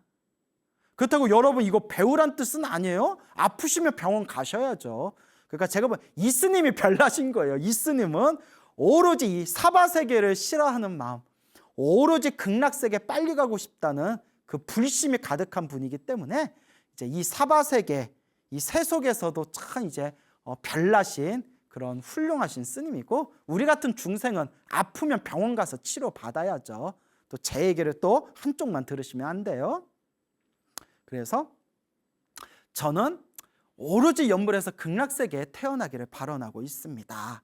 근데 그 불자님이 너무나 간곡하게 부탁을 해서 그 불자님의 그 마음 때문에, 그 불자님의 정성스러운 마음 때문에 2004년도 그러니까 10년 만에 정밀검진을 받았대요. 검사를 딱 받았는데 간의 종양이 7개, 폐 종양이 2개가 있었는데, 자, 이미 눈치 다 채셨죠? 두둥, 이제 자체 효과음이에요. 두둥, 정상이더래요. 종양이 사라진 거예요. 스님도 놀라고, 스님을 알던 사람도 놀라고, 하늘도 놀라고, 땅도 놀라고, 부처님도 놀라고. 부처님은 안 놀라셨겠죠. 예, 그건 좀 오버다. 그런 그 인완 스님의 일화, 그 이야기가 그 대만 불교 언론에도 크게 그렇게 소개가 된 적이 있다고 합니다. 예, 그래서 이 내용을 그 우리나라에서 좋은 불서를 많이 번역하시는 각산 거사님이라는 분이 이렇게 이제 번역하신 내용을 제가 보고 너무 감동받아서 여러분들에게 소개해 드리는 바입니다. 불보살님의 가피는 현재 진행형이구나. 지금 이 순간에도 이와 같은 기적 같은 일들이 일어나고 있구나. 그렇다고 그 스님이 저 병이 낫게 해주세요, 종양이 사라지게 해주세요 라고 기도한 것도 아니에요. 그냥 오직 더 살기를 바라지 않습니다. 빨리 극락세계 왕생하기를 바랍니다. 아미타 부처님 옆으로, 아미타 부처님 계시는 그 세계로 빨리 가기를 원합니다. 오히려 집착을 내려놓으니까 오히려 자연스럽게 건강을 회복하게 된 그런 신비스러운 가피의 이야기가 되겠습니다. 오, 놀랍죠? 근데 여러분, 제가 정말 오늘 드릴 메인이 되는 이야기가 있습니다. 지금 앞에서 이야기한 거는 지금 여러분들에게 전해드리고 싶은 지금 오늘의 이야기의 밑밥입니다. 밑밥. 어느 노보살님께서 저한테 며칠 전에 직접 해주신 얘기인데, 듣는 순간 제가 소름이 쫙 올라오면서 막 소가 올라가요. 황소가 막 올라가요. 그래서 소름. 너무 무리수였나요? 그만큼 제가 놀래가지고, 여러분 채널 고정하십시오. 소름이 끼치는 이야기를 전해드릴까 합니다. 저한테 직접 해주신 얘기예요. 대선행이라는 불자님이 계십니다. 법명이 대선행 불자님.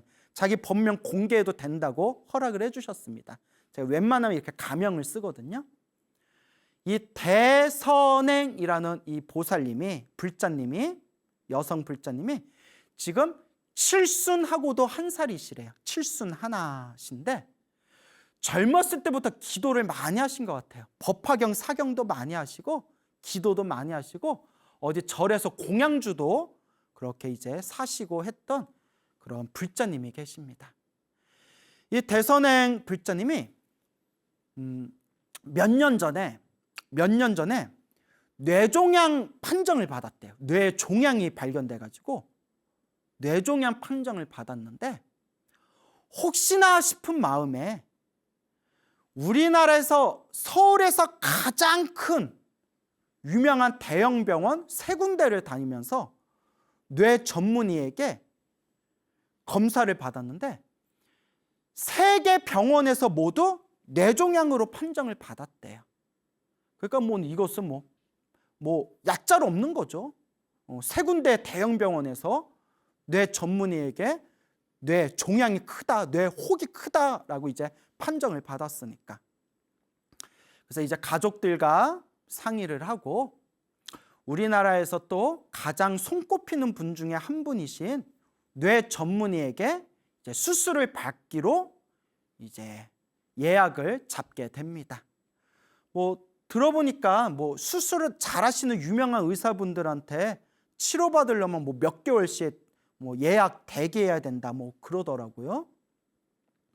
그래서 수술 날짜까지 5개월 정도 시간이 남았대. 5개월 정도.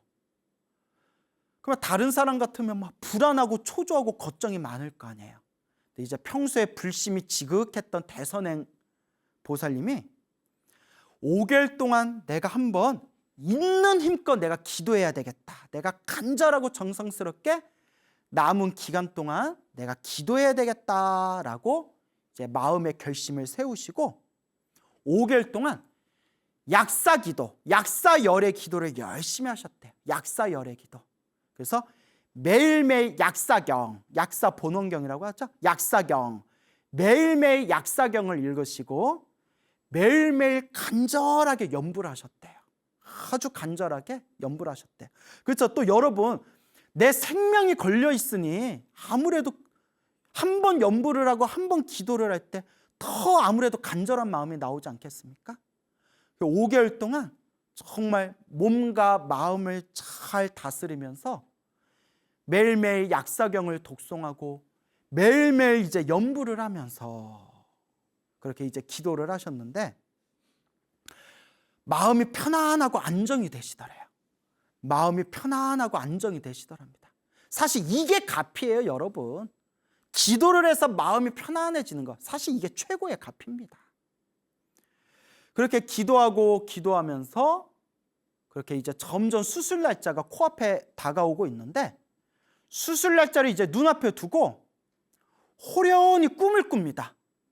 마치 1000년 전에 큰 스님들이 모아놓은 영험담에 나오듯이 이제 또 꿈을 꾸세요. 아주 금빛찬란한 생생한 약사 부처님께서, 약사열의 부처님께서 꿈에 짠 하고 나타나셨대요. 짠 하고 약사 부처님께서 꿈에 탁 나타나시면서 약사열의 부처님께서 보살님, 대선행 보살님을 바라보면서 그대여, 내가 너를 수술해 줄 의사다. 내가 너를 수술해 줄 의사다 라고 하시더니 약사열의 부처님께서 대선행 보살님 그 머리를 이렇게 오려내더래요. 머리를 이렇게 오려내더래요. 그러더니 대선행 보살님 머릿속을 손으로 이렇게 어루만져 주더랍니다. 어루만져 주더래요. 약사열의 부처님께서. 그리고 꿈에서 딱 깼는데 보살님이 막 눈물이 주르르 흘러내리더래요. 가슴이 너무나 그 감동, 그 감격에 겨워가지고 아, 부처님이 분명히 나와 함께 하시는구나. 정말 부처님이 우리 중생과 함께 하시는구나. 그런 확신이 막 터져 나오면서 그 감동과 감격에 이제 눈물을 흘리셨답니다. 꿈에서 깨고. 그리고 이제 수술 날짜가 다가오고 이제 병원에 입원을 하고 이제 수술실에 들어가게 됩니다.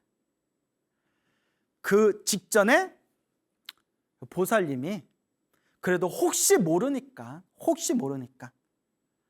이제 아들에게, 가족들에게 이제 유언 비슷하게 다 이야기를 남겨놨대요. 뭐 이제 가족들은 그러겠죠.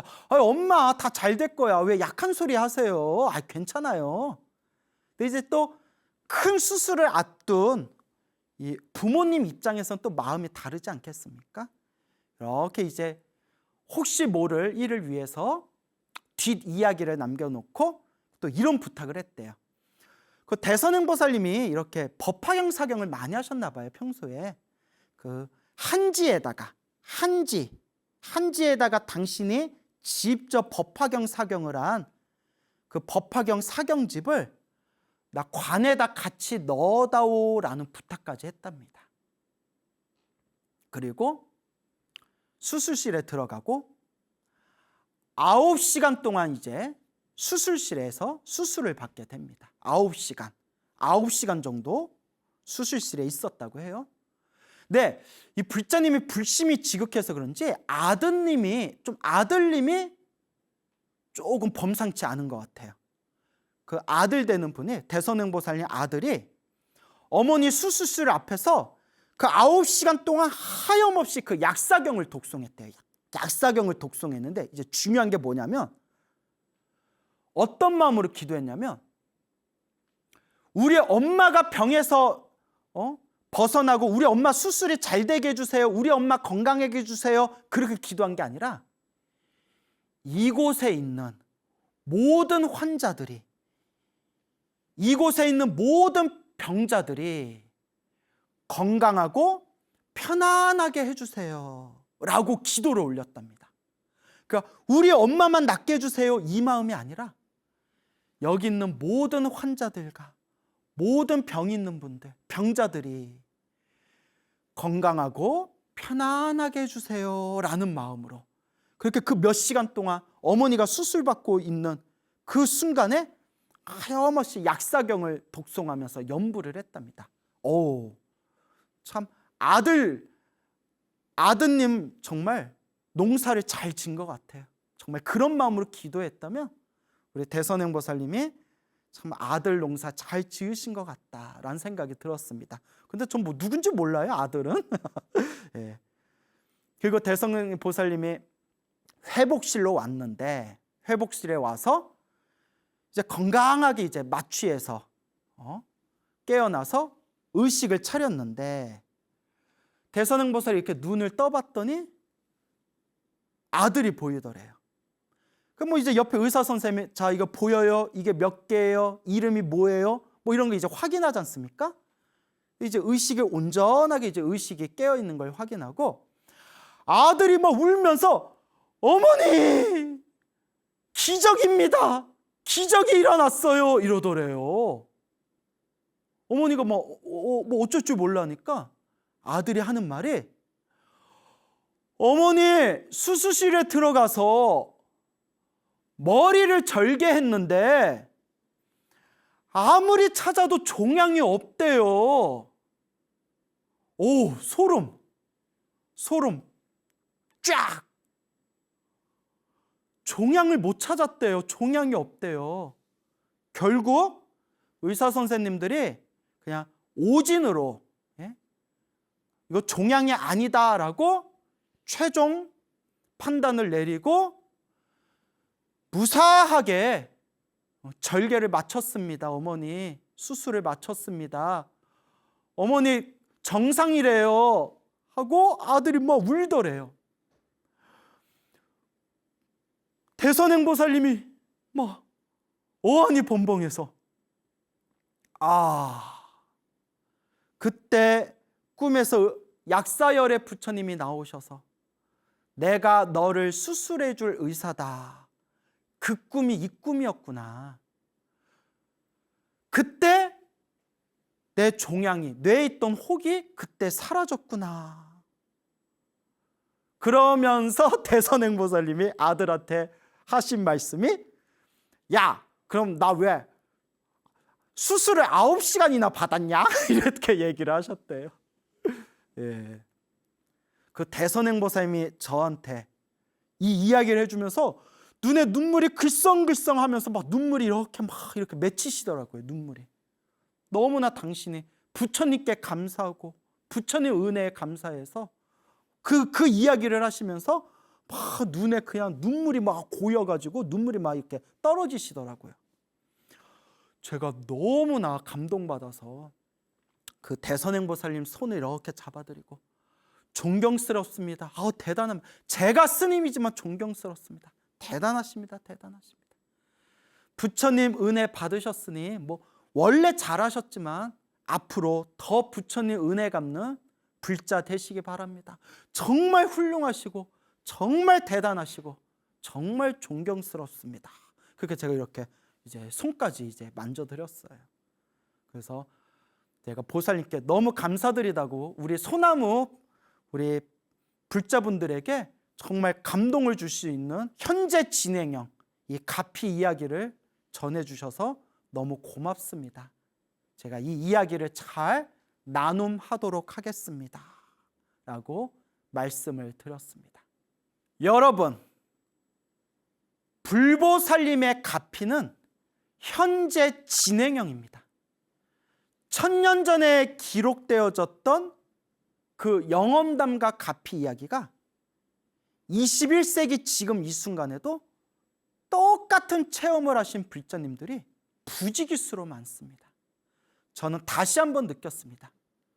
부처님의 가피는 현재 이 순간에도 저 하늘의 태양과 같이 환하게 비추고 있구나라는 것을 다시 한번 뼈저리게 마음으로 느꼈습니다. 여러분, 힘들고 괴롭고 답답하고 불안할 때 지금 이 순간 기도하십시오. 지금 이 소나무 프로를 보고 있는 지금 이 순간 나무 아미타불, 관세음보살, 지장보살, 약사열애불 하고 지금 이 순간 연불 하십시오. 바로 지금 이 순간입니다. 이런 이야기를 들으면 또 많은 불자님들이 또 이런 생각을 할 수가 있어요. 스님, 저도 열심히 기도했는데 저는 왜 그런 가피가 없어요? 예, 우리 부처님의 가피는 3종 가피가 있습니다. 마치 3종 세트라고 하죠. 3종 세트 같은 3종 가피가 있습니다. 첫째, 현증 가피. 현재 이 순간 증명되는 가피. 뭐 교통사고를 크게 당했는데 차는 완전 박살이 났는데 뭐 몸에는 다친 것이 없다거나, 그렇죠? 뭐 절벽에서 떨어졌는데 떨어지는 순간에 관세음보살, 뭐 지장보살 하고 연불하면서 떨어졌더니 뭐 몸에 크게 다친 데가 없다느니, 뭐 이런 것은 현재 이 순간의 가피, 현증가피라고 합니다. 그 두 번째 가피는 몽중가피입니다. 몽중, 꿈에서 받는 가피입니다. 꿈에서 금방 얘기한 그 대선행보살님처럼 약사열애 부처님이 나오셔서 머리를 어루만 주시는 꿈을 꾸고 나니까 나중에 수술을 받는데 뭐 종양이 사라졌다느니, 뭐 배가 너무나 아팠는데 뭐 꿈에서 관세음보살님이 나타나 주셔서 이렇게 꿈에서 배를 어루만져 주시니까 그렇게 뭐 이제 배 아픈 게 사라졌다느니, 이게 꿈에서 받는 가피를 몽중가피라고 합니다. 그 다음에 세 번째 가피가 제일 중요한 가피죠. 명훈가피. 그림자와 같이 항상 나를 따라다니면서 은은하게 보일 듯 보이지 않듯 보일락 말락 항상 나를 따라다니면서 나에게 주시는 가피, 명훈가피. 그런데 이 명훈가피가 중요한 겁니다. 그래서 예불문에서도 항상 우리가 명훈가피려 원공법계 제중생 자타일시 성불도라고 예불문 마지막에 나오지 않습니까? 명훈가피. 당장 내가 기도하면서 뭐 아무런 효과나 효험을 못 얻는 것 같더라도 이미 기도한 순간에, 이미 연불한 순간에 은은하게 그림자와 같이 부처님의 가피가 나를 따라다니고 있는 겁니다. 그리고 소나무를 오랫동안 깊이 보신 불자님들이 한결같이 해주시는 감사의 인사가 있습니다. 스님, 예전에는 소나무를 보기 전에는 기도를 열심히 했는데도 뭐 안 좋은 일이 생기거나 뭐 소원 성취가 되지 않거나 나쁜 일을 겪으면 내가 기도를 엉터리로 했나, 기도가 아무리 영험이 없네, 기도해봤자 소용이 없네, 그러면 의심과 의혹이 일어나고 그런 기도를 게을리하게 되고 수행을 게을리게 하게 되는 그런 마음이 일어났는데, 소나무의 인연법 이야기, 소나무에 나와 있는 수많은 인과 업보의 이야기를 듣고 들으면서 기도를 열심히 했는데도, 신행생활을 열심히 했는데도 나쁜 일이 생기는 것은 내가 받아야 할 큰 업보를 작게 받고 있는 거구나. 내가 받아야 할 큰 업보를 작게 받고 있는 업장이 소멸하는 하나의 과정이구나라는 그런 올바른 견해와 믿음이 생겼습니다라는 인사를 많이 받습니다. 그렇죠. 제가 소나무에서 자주 말씀을 드렸죠. 그래서 제가 좋아하는 소금물의 비유가 있지 않습니까? 소금물. 컵 안에 소금이 가득 담겨져 있는데 컵 안에 담겨져 있는 그 소금이 내가 지은 업보라고 했을 때 컵 안에 담겨 있는 소금을 내가 피할 수는 없습니다. 하지만 내가 기도를 하고 염불을 하고 선업을 짓고 복을 짓고 공덕을 쌓는 것은 컵 안에 들어있는 그 소금에다가 물을 붓는 것 같다. 콸콸콸콸 물을 부으면 그 소금물은 희석되고 희석되고 희석돼서 그 소금물을 마시더라도 견딜 수 있고 이겨낼 수 있을 정도로 내가 감내하게 된다. 그와 같습니다. 내가 지은 업보는 내가 받을 수밖에 없지만 나의 숙제와 내가 지었던 빚은 결국 내가 갚을 수밖에 없지만 지금 이 순간 기도하고 염불하고 수행하고 복을 짓고 선업을 짓고 공덕을 쌓고 이와 같은 불보살님의 가피의 힘으로 또한 내 불성의 수행의 힘으로 크게 받을 업을 작게 받게 되고 작은 업보를 있는 듯 없는 듯 스쳐 지나갈 수 있을 정도로 소멸할 수가 있는 것이다. 그러니까 여러분 기도하고 염불하고 공덕을 닦으면서 나쁜 일이 일어났다 하더라도 의심하지 마세요. 좋은 일이 일어나든 나쁜 일이 일어나든 염불하고 기도한 공덕은 반드시 남습니다. 그게 명운값입니다. 선생님 제가 정말 기도를 열심히 했는데도 왜 저는 병이 낫지 않았을까요? 왜 우리 어머니는 병이 낫지 않았을까요? 그것도 무언가 내가 풀어야 할 숙제와 빚이 있었기 때문입니다.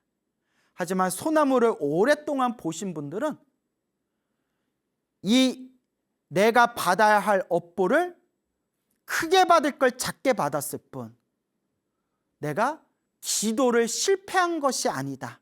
기도 성취를 못한 것이 아니다라는 그것을 이제는 올바르게 판단하고 올바르게 분별할 수 있을 겁니다.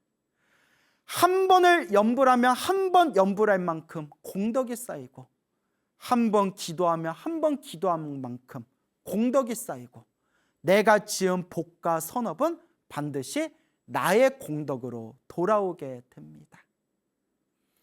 불보살님의 가피는 현재 진행형입니다.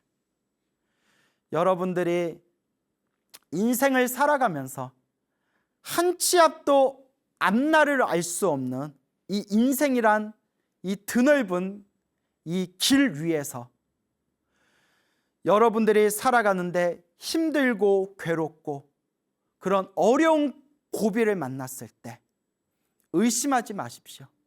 불보살님의 가피를 믿고 확신하십시오. 간절하게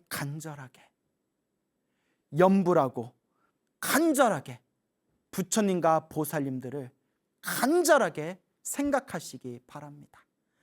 부처님의 경전에서 부처님이 말씀하시기를 저 광야에 저 어두운 칠흑 같은 광야에 어떤 나그네가 두려움과 추위에 떨면서 길을 잃었을 때 마땅히 일심으로 일념으로 부처님을 생각하고 부처님을 부른다면 반드시 부처님은 그 중생을 바른 길로 평온한 길로 이끌어 주리라 라는 불보살님의 가피를 믿고 의지하시기 바랍니다. 여러분 행복해지고 싶습니까? 행복한 삶을 창조하고 싶습니까? 복을 지으십시오. 선업을 지으십시오. 공덕을 쌓으십시오. 복과 선업과 공덕의 힘이 여러분들을 진정한 행복의 길로 이끌어 줄 것입니다. 여러분, 성불하십시오.